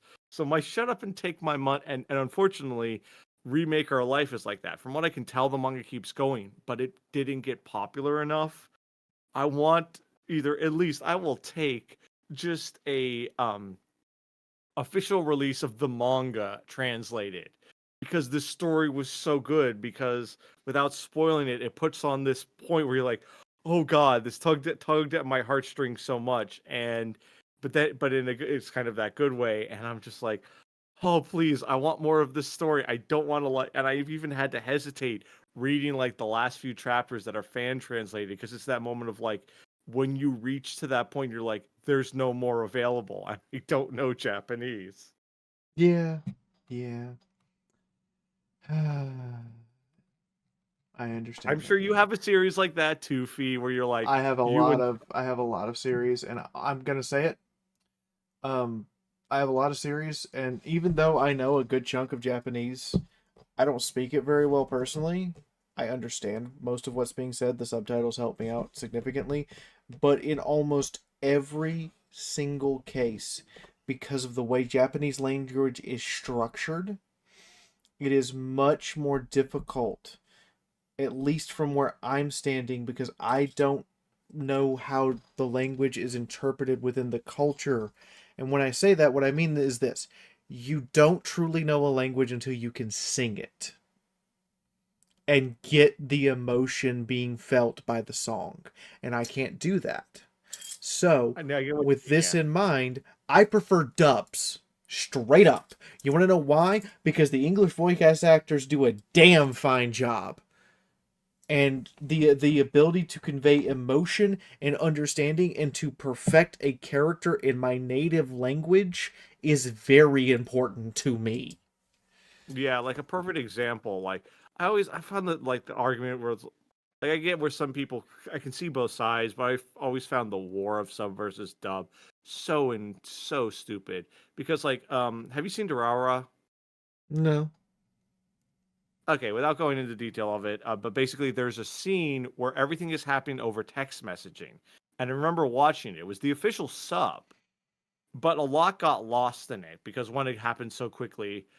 But then when I later watched the dub of it, that scene made a whole lot more sense, because there were certain phrases that you could then hear, because I could hear the actual language. I understood the annotation of each bit. So yeah, a whole lot can be lost. Even yeah, I Just yeah, just to give another example. Uh I watched Fear, recent anime Fear In, because it's a good anime that a lot of people have watched, but Fear In. I went ahead and watched the Japanese dub. But when the difference being, when I rewatched in the English version episodes 16 through 22, the Japanese dub I understood and was able to follow along. The English dub, I both cried and had a couple of moments where I jumped up and down like a 2-year-old, screaming yes, yes, yes, because the difference in my cognitive understanding and the fact that the English voice actors nailed their roles so well. And I hate seeing people shit on any voice actor, much less shit on someone because they do dub work. Honey, dub work is probably harder than you realize, because you not only have to have um a person actually do the voice line, you have to have someone localize it, and you can tell when someone didn't localize it properly. right? Like Example, there's a oh, go on, yeah. Pokemon donuts. Yeah, but that was also not saying you're wrong. That's also that was for kids, and they dumbed that dub down a lot. Um, but also there's another famous example why people shit on this original, like the one you and I grew up with, the original Sailor Moon dub. And everyone goes, "Why is Usagi like voice all over the place?" I actually went to a panel a couple of years ago with the original voice actress from that one, and she says the reason why their voice acting is so over the place is they often were never given context for their lines. And she gave a great example of just saying the word why. She gave the example of I'm breaking up with you or we're going to the store. Yeah, If you don't know what the previous line was, the answer of why, for example, we're going to the store. Why? Or, I'm breaking up with you. Why? That already not knowing that, and often they didn't know that context for a lot of the lines. So that's why but that dubs all over the place. And then the other quick bit too, why English dubbing is technically even harder. Apparently in Japan, they're not as strict when it comes. This is what I've been told. They're not as strict with lip flapping. While in English, we have less of a tolerance for that. So you actually have to match the lip flapping of the character's mouth opening and closing much more closely. yeah, no, you're right. Japan is this is actually true. In order to cut down on animation budgets, the Japanese version of anime is often not fully lip synced to the lip flaps. And when you translate it to the American version, they will have to go out of their way to sync it because American animation requires that the face because Japanese is a language that can be conveyed through tone. The entirety of everything can be conveyed through tone without seeing the person's face. English and any romantic language, Spanish, French, Italian, cannot be conveyed through only tone. The face must match the tone, or you're getting a conflicting message. That's why there is so much extra work done for dubs. It's the reason why people think, oh, they just need to record some voice lines and edit the audio. No, motherfucker. And I am going to drop my F bomb right now. The localization team has to have an animation team go through and match the lip flaps to the voice actors after they've recorded the audio, and they have to reinsert those in such a way to not extend the length of the animation because they don't actually have the extra animation frames to utilize. Further, they have to go out of their way a lot of the time to cover the lip flaps with the flashy effects and stuff and match up the audio so that they're not having to redraw the entire scene over and over again. And lastly, and most importantly, the localization person is responsible for making sure the images on screen are localized. And I saw this with Ghost in the Shell. The Japanese version of the Ghost in the Shell movie is different from the American version of the Ghost in the Shell movie in very dramatic ways, particularly with visuals. Because if you play the Japanese version of Ghost in the Shell movie when it first came out in the US verbatim, it would be an NC-17 movie. And they needed to bring it down to rated R to allow it to be published and put on Blockbuster shelves. Yeah, there's on a side note, yeah, there's a lot of that era of anime is very fascinating. I'm sure it still exists today, but like there's some YouTube channels that I like watch occasionally where they stream like that late 90s, early 2000, and there was some dark shit. And I don't mean like like fucked up hentai. I'm talking about just like normal what's considered anime, like yeah, that would reach that NC-17, and it's like poof. But yeah, no, Ghost in the Shell, like but also like yeah, you mentioned the thing with like dub, like yeah, it's we could do almost. I almost feel like we could do a bonus episode on just ranting about this, but yeah, it's and then the challenge too is like because I could go deep beyond this because I also know other things, but it's like the problem too this is a major problem with the anime industry is even to this day, I will tell this very quick story to explain my point. Um, I forget what the band was, but they were one of the big, bands at the time that, made rock music for anime. And I was part of just this general stage crew. I unfortunately wasn't mixing, but that's another story for another time. But I remember the manager talking to our crew at the convention, and she said basically, don't let pictures, no videos from anybody. And I wanted to walk up to their manager and go, ma'am, how about I walk you outside? Nobody outside this convention center knows who the fuck your band is. And you have just said no to free marketing. And it's like they think because in Japan that band is popular that popularity moves over here, but it doesn't. Like the Japanese anime industry and everything that surrounds it, just like there's so much that's like you guys it's an export industry, but you just don't realize so much that like if you just did a couple more things, like how much more damn successful you all would be. Yeah, no, you're right. Yeah, let's get back to the Skaven. I feel a little bit that was very refreshing, but let's get back to the Okay. Ratmen. So Skaven units fall into one of two categories. Category 1, disposable. Category 2, semi-disposable. That's pretty much it. Why am I hearing the Soviet national anthem? Because the first unit you have is slave rats. Legion upon legion of Skaven slaves who are used for general labor, mining, tunneling, or in dire times as a food supply, are sent as hordes to absorb enemy fire and wear down opponents or just pin them in place for other more powerful units to act upon them. And when I say hordes, on the tabletop, a standard Skaven slave rat unit comes in a minimum of 100. Now I'm assuming you don't actually have to have 100 pieces when you No, play no, tabletop. no. It really is supposed to come at a minimum of like 20 to 30, but even on tabletop, 20 to 30 models is a lot. But you can beef it up to 100. And I'm assuming in that case you can either proxy it or you just like either buy pieces of paper or you just kind of have something marking, okay, here's the 100 units, you've taken 20.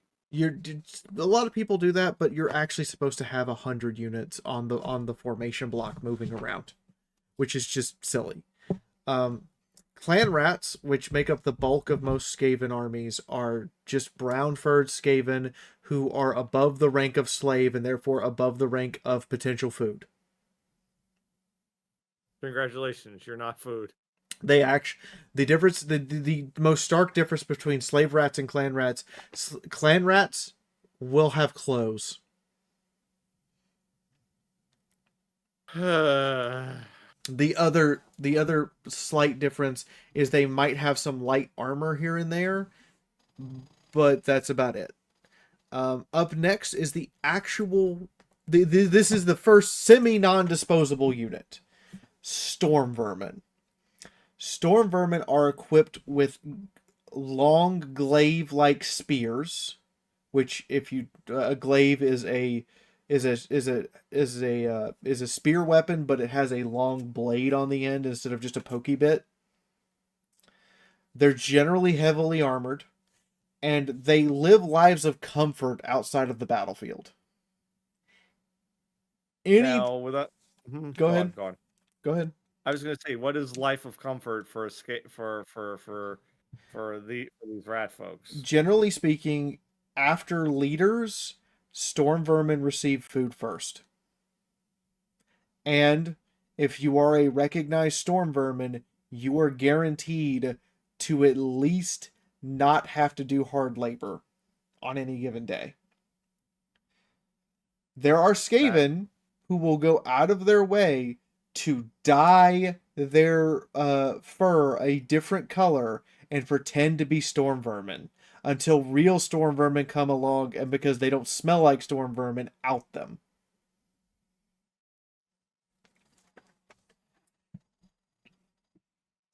Um, you have the plague monks, which we already talked about. Yeah. Then there are a special class of plague monks who use incense censers on the end of sticks as ball and chains, and the incense is actually loaded with the toxins that make the plague.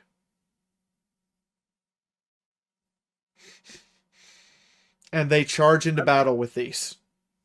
Now I'm picturing, to make sure I have the right thing, your typical. It's used in other denominations, but more famously Catholic will have the ball that has Yep, they. that's exactly Yeah, it. so I'm that exact thing. Okay. So like I'm sending you an image. It's this is what the incense censer is, and it's rigged to the end of a ball and chain and slung around like a flail.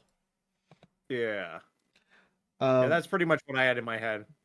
you have Clan Etchen has night runners and gutter runners, and the difference is this: a night runner is used as a rank and file soldier to do lightning fast flanking attacks, and are generally they're not your frontline dudes. They are strike and get out over and over again because Skaven don't have proper cavalry. Well, yeah, come on. And gutter runners are equipped with slings and javelins and smoke bombs.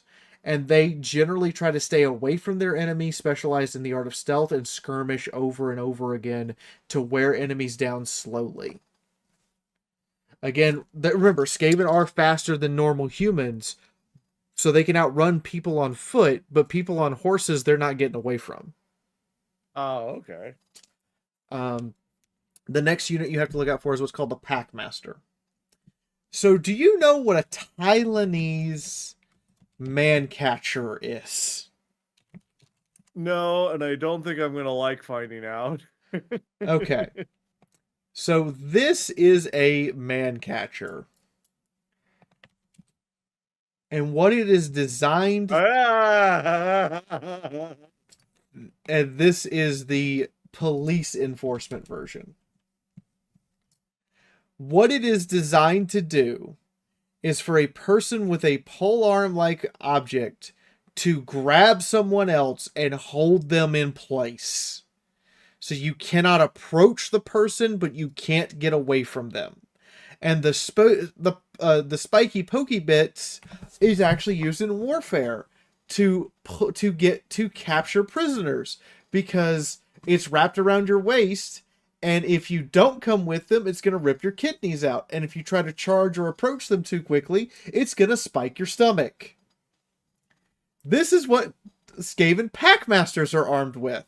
Their purpose is to capture slaves during battle and issue orders to the hundreds of Skaven who are less intelligent than sentient to go after people. It is an extremely common practice, and this is why Clan Moulder is the richest Skaven clan, for their Packmasters to capture more people than they kill and then sell them as slaves to other clans.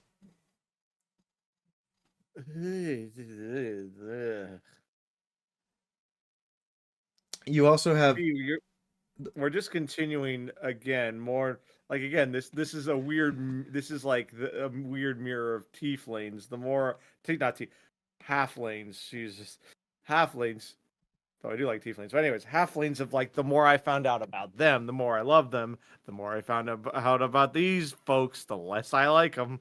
The last Skaven I'm going to show you a picture of is the last. This is the last of their infantry, the Poisoned Wind Globadier. So that giant backpack on his back is a breathing apparatus to filter out the toxic gas he's going to use in those glass balls.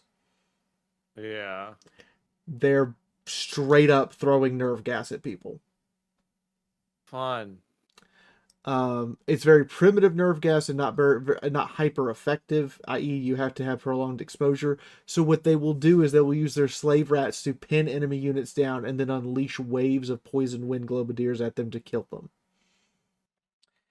And then we get into the Skaven weapons. First off is the warp fire thrower. It's a flamethrower, but it shoots warp fire. So it's a flaming woofer with with mods. It's a Flamen with radiation mutation as a side effect. I told you about the Warplock Giselles. They're rifles that, to this day at present, outrange any known rifle of the Empire. And Skaven employ them as sniper teams. But again, the bullet is radioactive. Yes. They have the Rattling Gun, which is a chain gun. They have a mortar version of the Poisoned Wind Globadier, which is an artillery version. But it's not the artillery version you're thinking. It's the most Skaven artillery you can think of, which is literally, it's rigged to a Skaven's back, and they just hurl the glass ball down the tube, and Warp Lightning flings it out the other end. But okay. But wouldn't it just make more sense just to put it on a pair of wheels? I know, right? They even have things that are on wheels, but that's yeah, like I get a society that doesn't have wheels, but I'm like, no, they have things that have wheels. Or is this is just like fantasy bullshit logic? And the last of their weapon teams is the Warp Grinder, which is normally used for drilling holes into the earth. But instead, the Skaven have also utilized this as a big pokey stick for drilling through their enemies. The Jiva Convention would like to know your location. The Skaven also have War Beasts.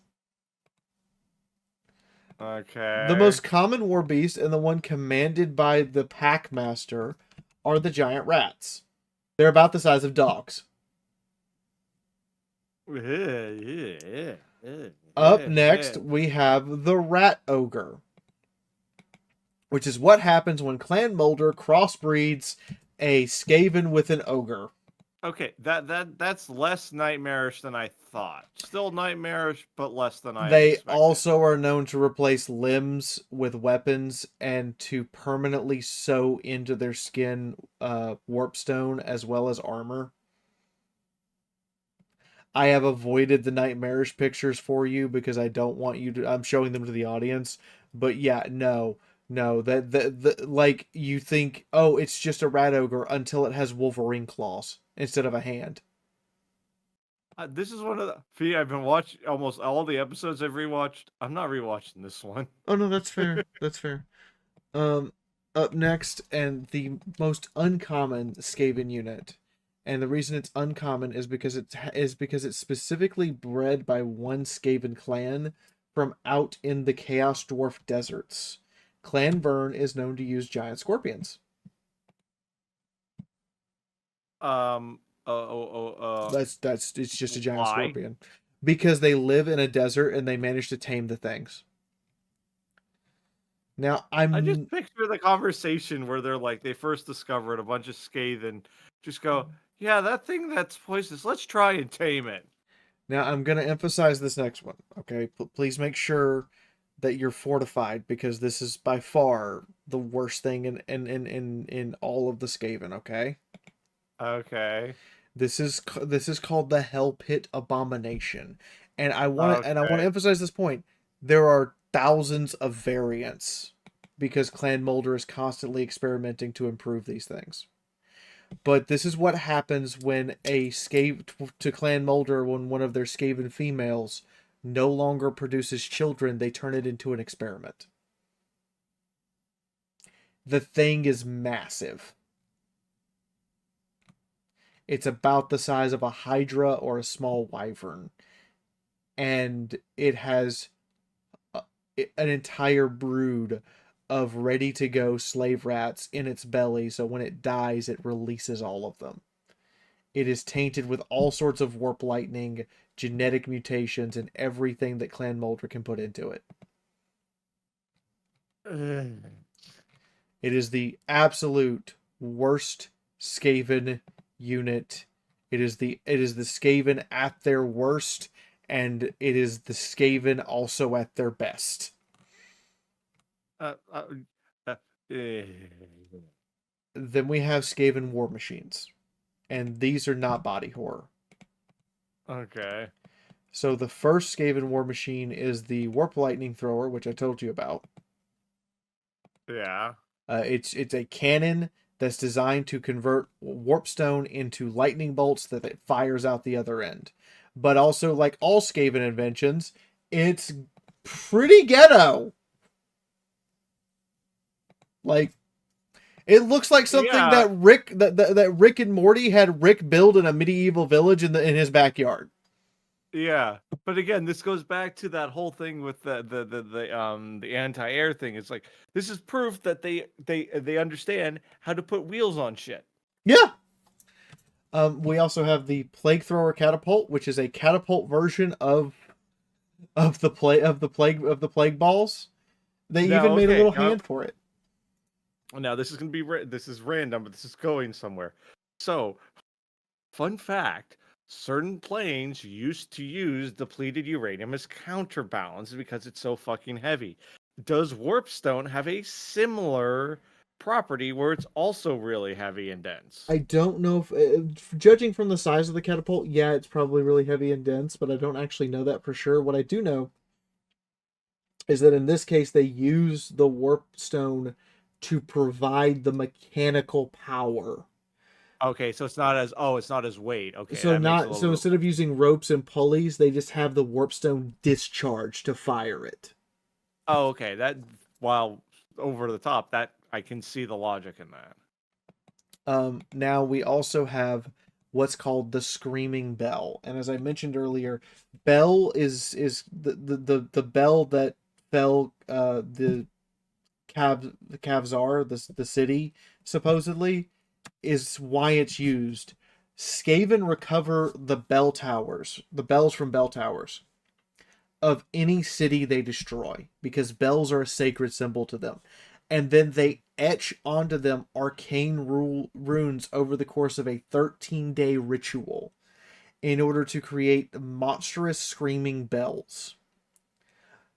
Supposedly, it's to it all of them contain they then insert a piece of the great tower of Kavzar into all of these bells in order to make it work. Skaven screaming bells ride around the battlefield with the Grey Seer atop it, screaming out and using the bell's arcane powers to augment his own and fling warp lightning in random direction, including the ball lightning phenomenon can be flung out of a screaming bell. Wait, so this is it called Screaming Bell because it can make like a sound that just sounds like screaming, or is that just a name they've given It to is it? called a screaming bell because the sound it makes is so horrific that Skaven only start ringing the bell to either drive other Skaven forward into battle away from it or to cripple their enemies. Ah, so it does exactly what it says on the tin. Does exactly what it says on the tin. Um, I, okay. Anything else, or is that kind of the basic the weapons? next plague machine is on the Like, hmm it's go on on. the Screaming Bell weapons platform, but they replace the bell with just a giant cauldron of disease.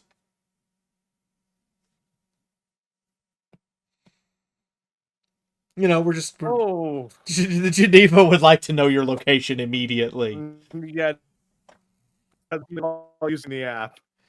And the last Skaven weapon is probably some people actually consider a little bit adorable. Uh, I'm gonna be the judge of that. The Skaven Doom Wheel. It's the hamster ball of doom. I wouldn't call it adorable, but I can. There's a little It, Skaven inside who's running his heart out while the guy behind him is constantly pumping the wheel to go faster and steering it.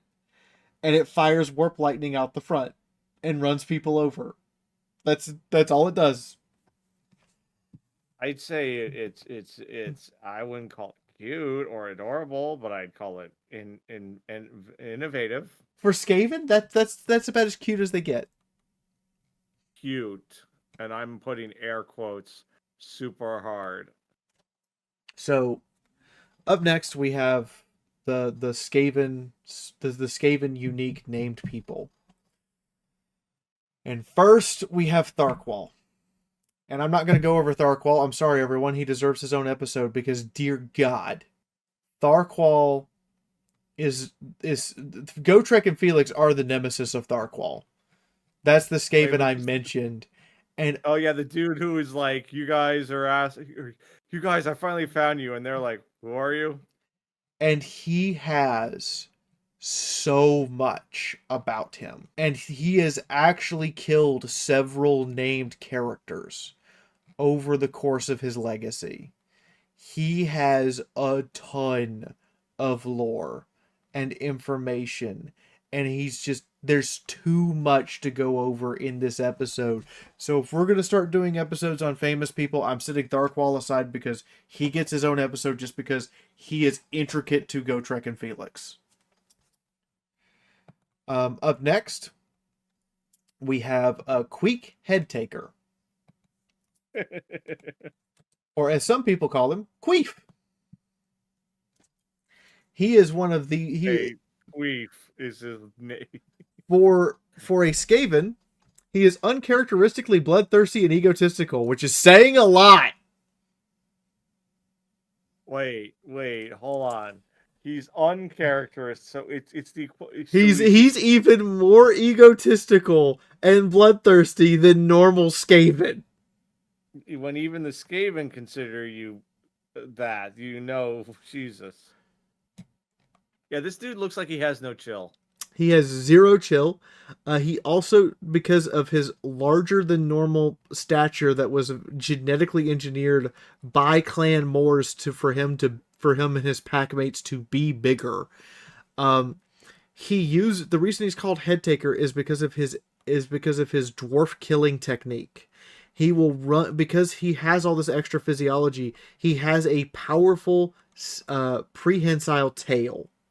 Like most rats who can't really use their tail for more than pointing at stuff, indicating an emotion, or maybe picking up a light object. No. His tail can wield a weapon. Okay, that was... And what he will do to dwarves is he will set them up so he can run forward, jump over them, and while they're focused on him, his tail comes up and cuts their head off. While that's pretty brutal and kind of disturbing, it's kind of ingenious, not gonna lie. However, veteran dwarves who have seen this before and lived to tell about it will be his downfall. And I'm going to talk about that in the dwarf episode because the way Queef dies, I'm saying Queef on purpose to trigger the audience, the way he dies is epic. Good. Trigger the audience. I'm sorry. Anyone who, like, unless you're unironically or for the lulz, I'm taking this die on this hill stance. If you, like, really like this race beyond the lulz and irony, I'm like, no, you deserve to get, your butt hurt with these people. Like you said, they are meant to be the villains. There is nothing redeeming. The only redeeming ones are the ones that actually have realized they're wrong and doing right. I'm sorry. If you think we're making fun of you, guess what? Get over it. Up next, we have Ikit Claw. And Ikit Claw is the most famous inventor of Skaven. He is the reason why Skaven have the rattling gun. He's also the Skaven who came up with the nuclear bomb. So he's this universe's Oppenheimer, basically. Yes. He does, however, hilariously, the way he ends up dying is he nukes himself by accident. Of course. I'm willing to bet that someone has drawn art of him as Oppenheimer. If there isn't, I would be disappointed. If there is, I probably put it up on screen. Up next, we have Snitch, which is spelled with a K instead of a T. And he is in charge of Clan Eshin. He is the assassin of assassins. He's also Skaven Batman. Meaning Skaven Batman. There are meetings of the Council of 13 that are actually in novels. And when the meeting is getting close to adjourning, suddenly he's not there. Oh, it's the literal Batman. You look away, and then somehow he He's just disappears. gone. All right. Anything else about him? That's pretty much it. He's just Skaven Batman. Like, Okay. if he decides that he is personally offended with you and needs to come kill you, he's Skaven Batman. He's gonna find a way.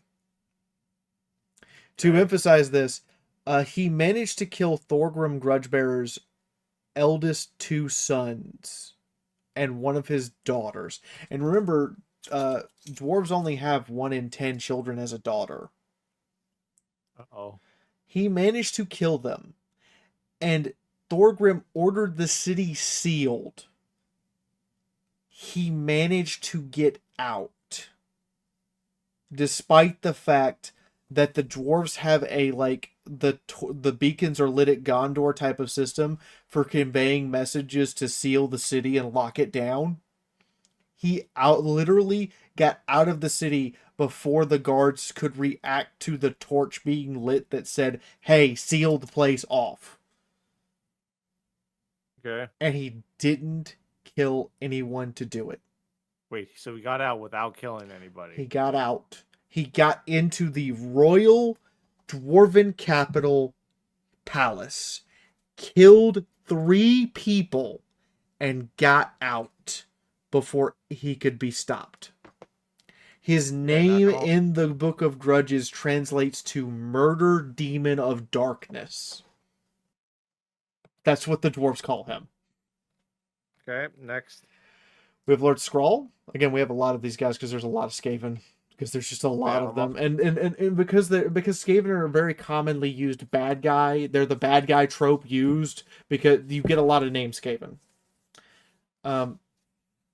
Skrull is the Skaven from Clan Pestilence who is personally responsible for Clan Pestilence getting a foothold in Lustria. And when they lost their foothold in Lustria, he's personally responsible for getting it back. Okay. We have Throt the Unclean. Throt is the person in charge of all of the mutations that Clan Boulder does. Those Hell Pit Abomination things, Rat Ogres, all of it. It's his fault. Any Skaven who's born with abnormalities, he's the one who probably did it. And it gets really bad in the fact that this is what Throt looks like. And yes, that's a third arm. He doesn't look as body horror beyond the third arm because honestly, he goes through a lot of trouble to cover it up. All of the mutations he's done to himself. Okay, that makes a little. Oh god, and he also I also saw what weapon he was using. Yeah, he's a man catcher. He's gone through a lot of trouble to cover up his own mutations. He also carries what's called the Whip of Damnation, which is a special whip made from minotaurs and cured in troll blood. And the reason he carries this whip is because he can use one hit of it to cause you to have a random chaos mutation appear on your body, uncontrolled. Oh.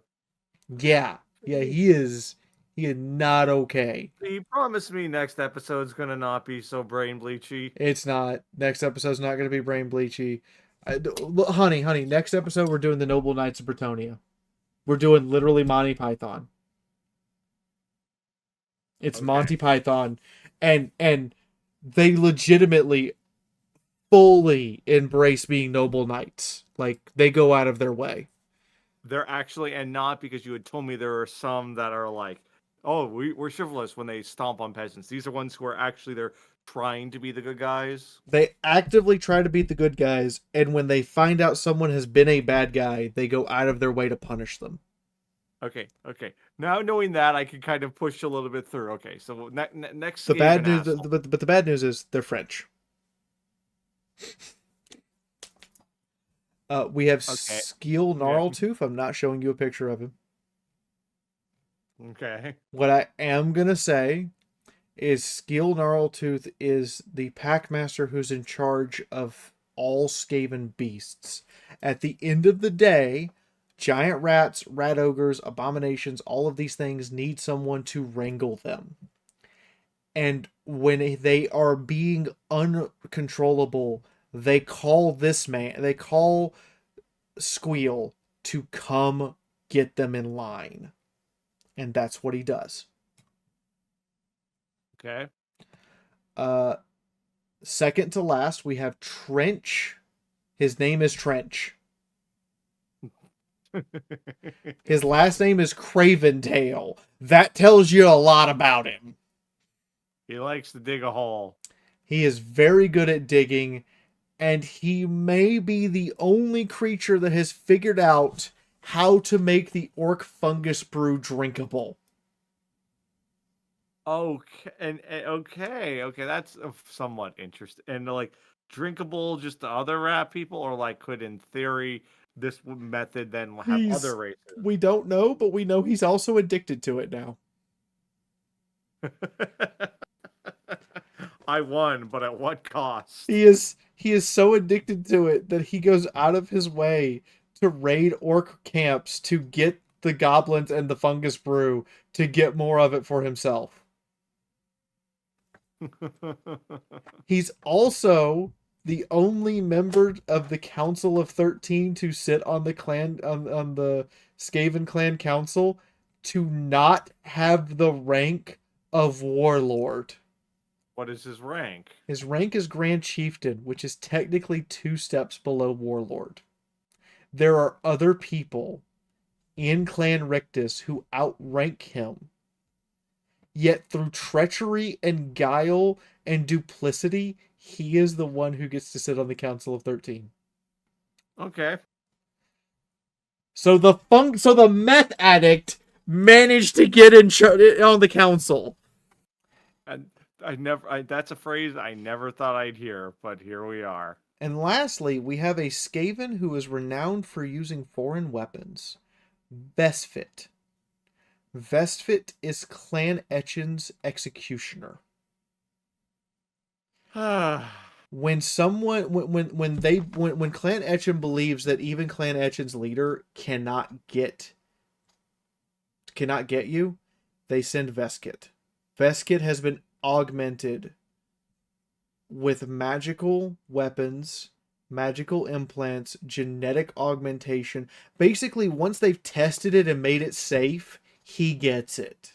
So he's, for lack of a better, so he's kind of like once, to use the James Bond comparison, once Q has like made the gadget, he gets to be the James Bond to go out there and use it. Yep, or like people testing vaccines on rats and pigs before they test them on people.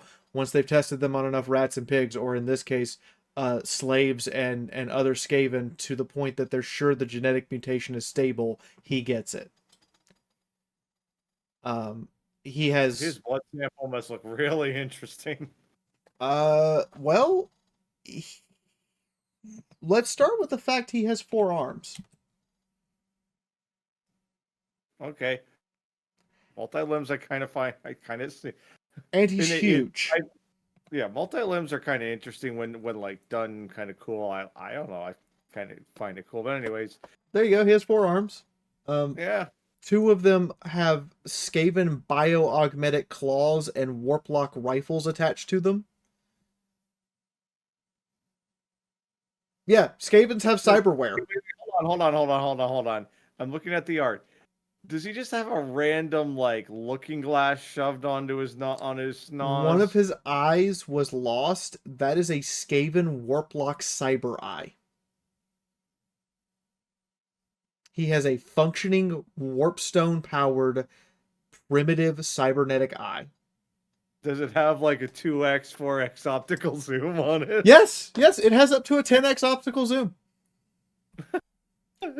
He can zoom with that and use the warplock rifles that are embedded into his cybernetic claws to snipe people. Okay, not gonna lie, this one's kind of cool. Like, if you're gonna have to have an augmented, organ or something, getting one that's an improvement and that's pretty awesome. The other improvements to this eye include perfect night vision, perfect heat vision, and it never has to blink. So he's kind of like, in this sense, RoboCop. He's Skaven RoboCop, yeah. Oh my god. Further, because of all of his genetic mutations, wounds that should kill him don't. So you know how like in 40K, Space Marines have like 2 hearts and extra lung capacity and all these other augmentations that are made so that they can lose body parts and keep fighting? Yeah. Veskit has been shot in the heart, hit with a cannonball in the head, Uh-huh. thrown off of a tower with no softening the landing, and the tower was at least 10 stories tall, Jesus. fired out of a catapult, fallen off of a dragon mid-flight, hit by an ogre, hit by a giant, and at one point swallowed whole by a giant fish. And has survived all of it. He is that villain character, which is then made fun of in the Austin Powers movie of like, why won't you die? And the weird part is, the only actual like hard lore we get about him is from 2 specialty books. One from Mordheim and one from the Skaven 7th edition army book. That's the only information we get about this creature. And it doesn't explain how he survived all of that, why he survived all of that. It doesn't explain how any of his implants and stuff work. He's just the ultimate living embodiment of what every Skaven wants to one day become. Yeah. But again, this is, and I'm not just poking on Warhammer, other ones are just as guilty, but it's like, yeah, it's the writers, because, at least from what you can tell me if I'm wrong on this, the Warhammer like fluff and story is the side bit where, in, we're looking at it this sense, but like if you walk up to Warhammer and 40K stuff, all the story stuff is the side. Gaming Workshop cares about selling you the model kits. Yep. They're not focusing on telling you this great story that has been well written. I'm sure some of it is, but that kind of explains why we get these bits of like, yeah, we're not going to explain how he dies. Do you care? Did you buy the models? Cool. I will say this to Games Workshop. With all of that about Veskit, it is the one time where if you wrote a Skaven book and titled it Veskit, I would buy it. Because I would want to know. I would want to know how he became what he is, page by page. I might have a morbid curiosity about it, but yeah, definitely. It's the only Skaven book I would buy. Yeah, how do we get Skaven RoboCop? How do we get Skaven RoboCop? And why do we have Skaven RoboCop? Right, the other one is why. Was he, yeah, for lack of a better term, was it he chose and wanted to become it, or like in RoboCop, he was killed and then brought back to life? Yeah, that would be somewhat interesting, not gonna lie. We don't know. What we do know is that he was originally hired from Clan Eshin by Clan Skyer, by one of their most demented, crazy warlock engineers, and in close working with Clan Molder, they took him prisoner and decided that he would receive all of these experimentations and things after countless brain conditioning to get him to obey them. And then every time he failed at something, they would give him a new augmented after testing it on hundreds, if not thousands, of other Skaven before it was perfected. So he is literally the culmination of what is probably 1 million dead Skaven to get all of the augmentations. And the quote from Fritz Huber as the last words of the Red Moon Inn is, "It killed all of us. We couldn't stop it. Our weapons shattered on its skin. It was like a black shadow moving with speed that we could not even begin to perceive. The elf could not even keep up with it as she tried to shoot it. We engulfed it with flames of a bright wizard, and it cared not. We hit it with an oil flask, and it kept coming. We fired the cannon at it from outside. We saw it hit it straight in the face, and it still carried on, relentless and merciless. Its glowing red eye, when it turned to you, you knew you were dead.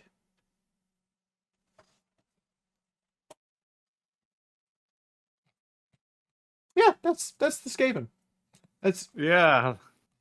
that's Veskit. I'm just like, I want a novel about you. Just a whole novel about just you, okay? Look, I get it. The rest of your race is horrible creatures and awful. I just want to know how they made you. So See, your scientist side is showing. do you have it? Yes, my mad scientist is showing. Do you have questions about the Skaven? At this point, it's going to be the usual ones I ask about pretty much every race. What is their economy? Like, what is their poverty level? Skaven poverty level exists very heavily. Skaven economy is very much a greedy, me type of deal. Their economy is also based on Warpstone coins and chips. Basically, everyone is paid in Warpstone. So And basically, their economy is the dystopian everyone thinks where America's heading, even though it really isn't. Well, yes, but it's that cranked up to the utmost extreme. and it further, it's the reliance on Warpstone is problematic because remember, they use Warpstone to fuel their magic and all of their technology and as ammunition. Okay, so yeah, that's their economy.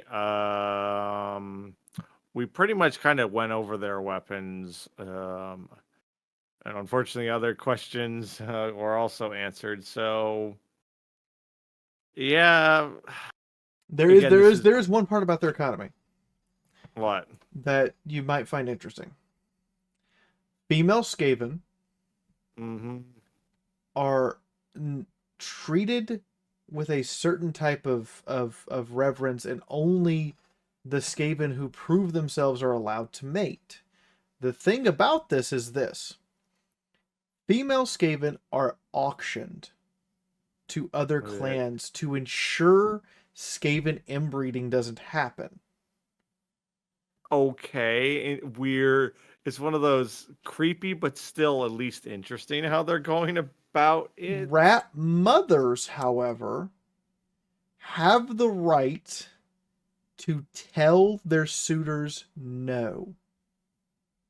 And the way they tell their suitors no is their suitors are only allowed into the rat mother chambers completely naked with no weapons. And they will straight up murder them if they're saying no to them. Which then which again does I wouldn't say this takes them off of my I hate them, but it's an interesting little bit of like, oh, okay. But then you've mentioned in like with dwarves and other ones, we have battle bitches. Are there battle bitches in Skaven or no? No. Skaven absolutely Ooh. do not allow Skaven women outside of Skaven cities ever. They are never allowed ever to do that. But Skaven are also known to infiltrate places and interfere in human politics for the benefit of Skaven. A well thought myth is that every Chilean merchant prince, there's a Skaven bribe behind him.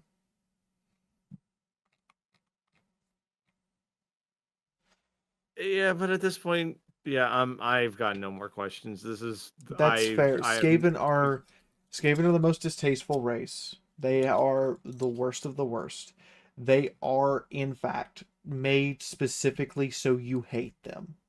And from your reaction, you hate them, and that's what they're intended for. Yeah, I like the orcs more than I like the Skaven. I don't love the orcs, but like I mentioned before, the orcs at least have occasional of like, I'm not saying the orcs are great, but they have occasional either redeeming qualities or like redeeming characters. Like perfect example of one I think you said is literally translated to Leonardo da Vinci.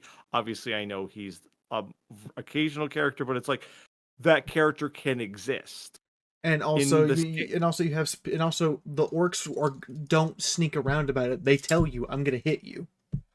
right. They tell you I'm going to hit you, and even the ones that are like warlords, it's like the one guy who is like he is still kind of a he actually has a goal beyond just ooh I want to be more make money and like I forget which one, but it's just like I liked him for the like the one dude who like fused with a troll, but he's like one of his goals is like I want to eat food, and he like got bored because he got bored of the food. Well, that's Mimi, but it's still like a little, at least somewhat more interesting of like motivation But like, than the I noticed a couple of other people have done talks of Skaven, and they've tried to make it kind of funny or memey. No, Skaven have zero redeeming qualities. yeah. They're horrible in every way, shape, and form. Um, and so like we're gonna do Bretonia now, and you also notice I kept this episode short on Skaven, and we did a lot of tangents. That's because even for me to get through the reading material for Skaven was distasteful, because a lot of the stuff I kept reading was, and then they did horrible, horrible things that I'm not going to mention here. Yeah, because I'm sure like some of this stuff is I make the joke about brain bleachy, but it's like this. I'm sure there is stuff you are keeping from me, which I appreciate. I There, am keeping from you, but I'm keeping from you most of the stuff that would definitely be not safe for YouTube, because I'm gonna be honest, Skaven are over the top in every way, shape, and form the villain. yeah, There is no novel, there is no lore, there is no piece of information, even novels where the focus is a Skaven character. The Skaven are the bad guys. Period. right, and the only notable exception, well, which I'm sure there's, is the is ironically the ones that are the heretics and And the weird part is we only get a couple of snippets mentioning the Skavens who worship Sigmar. They're just like right. occasionally mentioned. There's only one novel, and it's actually the Sigmar novels, where a Skaven is even bothered to be mentioned as helping Sigmar because he is following Sigmar's uh, path. And I'm just like, so like we know they exist, but they're so hidden and so like pushed aside to make Skaven look like the worst of the worst bad guys. And I'm like, I would genuinely like to see a novel about the Skaven heretics who have Yeah. rejected Nurgle, Khorne, and the Horned Rat and gone, there has to be something better. And are Oh, I would. constantly fighting with their own paranoia over and over again While about still stuff. trying right, their heart is in the good place. They want to be good. They want to do good. I would legitimately buy with my own money a hard copy if the like Games Workshop said we're writing a novel about these people. I would, because to me that's a trope that I find really like when the villain or the evil character then has their journey to try and be good and the struggles with that. Oh boy, that I find really cool. Like without going on to a long tangent, remember the Transformers Beast War series? Yeah. Yeah, when there's a few characters who do that, and I was like, even as a kid, I was like, "Ooh, this is really fascinating." And even as like, and again, and a more recent example, Prince Zuko is an amazing, well done version of that trope. Oh my god, yeah. And But yeah, the other part here, and this is from me saying it, yeah, Skaven get a bad rap and deserve it, 100%. But what we're going to talk about next week is the youngest nation in Warhammer, They arrived only 1400 years ago to establish themselves, and they are by far probably what I could only describe as the biggest go-getting do-gooders, or at least they try to be. These are pretty much the closest. I'm assuming then these are the closest to the good guys we will encounter in Warhammer. These are, in fact, probably the closest to the good guys we will encounter in Warhammer.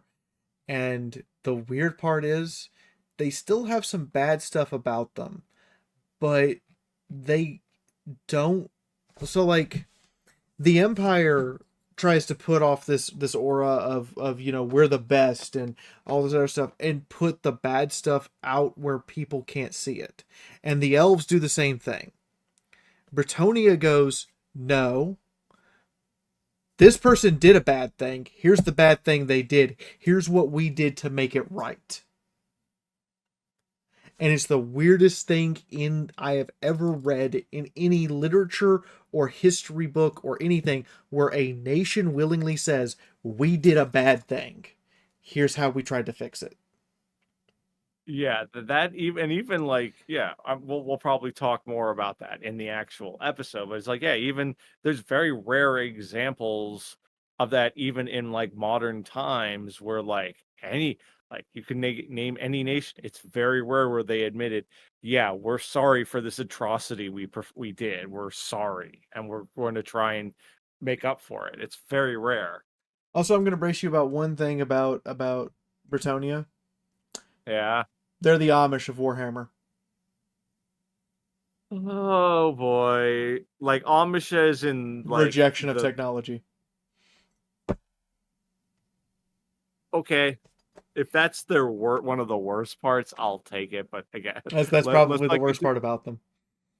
If the worst part is that they don't embrace technology, now is it to the stubborn level that Norska did, or is it, like you said, more compared to Amish? Amish levels of stubbornness. Okay, which, while not the best, is to at least to, like, for example, do they at least acknowledge the use of a crossbow? Yes, but if you're a Knight of Bretonia, you're not allowed to use one. Okay. Well, again, we'll talk more into that there. Okay. I think we're stick Good a night, fork in us. everybody. Hit the like button. Make sure that you go on Patreon. $1. That's all we're asking, is people to go on and say, here's $1. And if we get enough $1, then by God, we get to do more stuff. That's how that works. If you feel kind of sick of at the end of this episode, go watch the Tiefling that one. That'll make you feel a whole lot better. Yeah, go watch the Halfling episode. It'll make you feel better. That one. I don't know why I keep saying Tiefling, Halfling. Oh my God. Go watch the Halfling episode, or you know what? Go watch something wholesome like Owl House or My Little Pony or some other weirdly semi-adult animation that's just wholesome. Because honestly, I'm gonna need it too tonight. Or for those who do like it, watch the original, like Thomas the Tank Engine, that either the Ringo or the George Carlin one. But yes, watch something along that energy, because you need it. Your self-care is important. Self-care is not selfish. Anyway, good night, everybody. Night.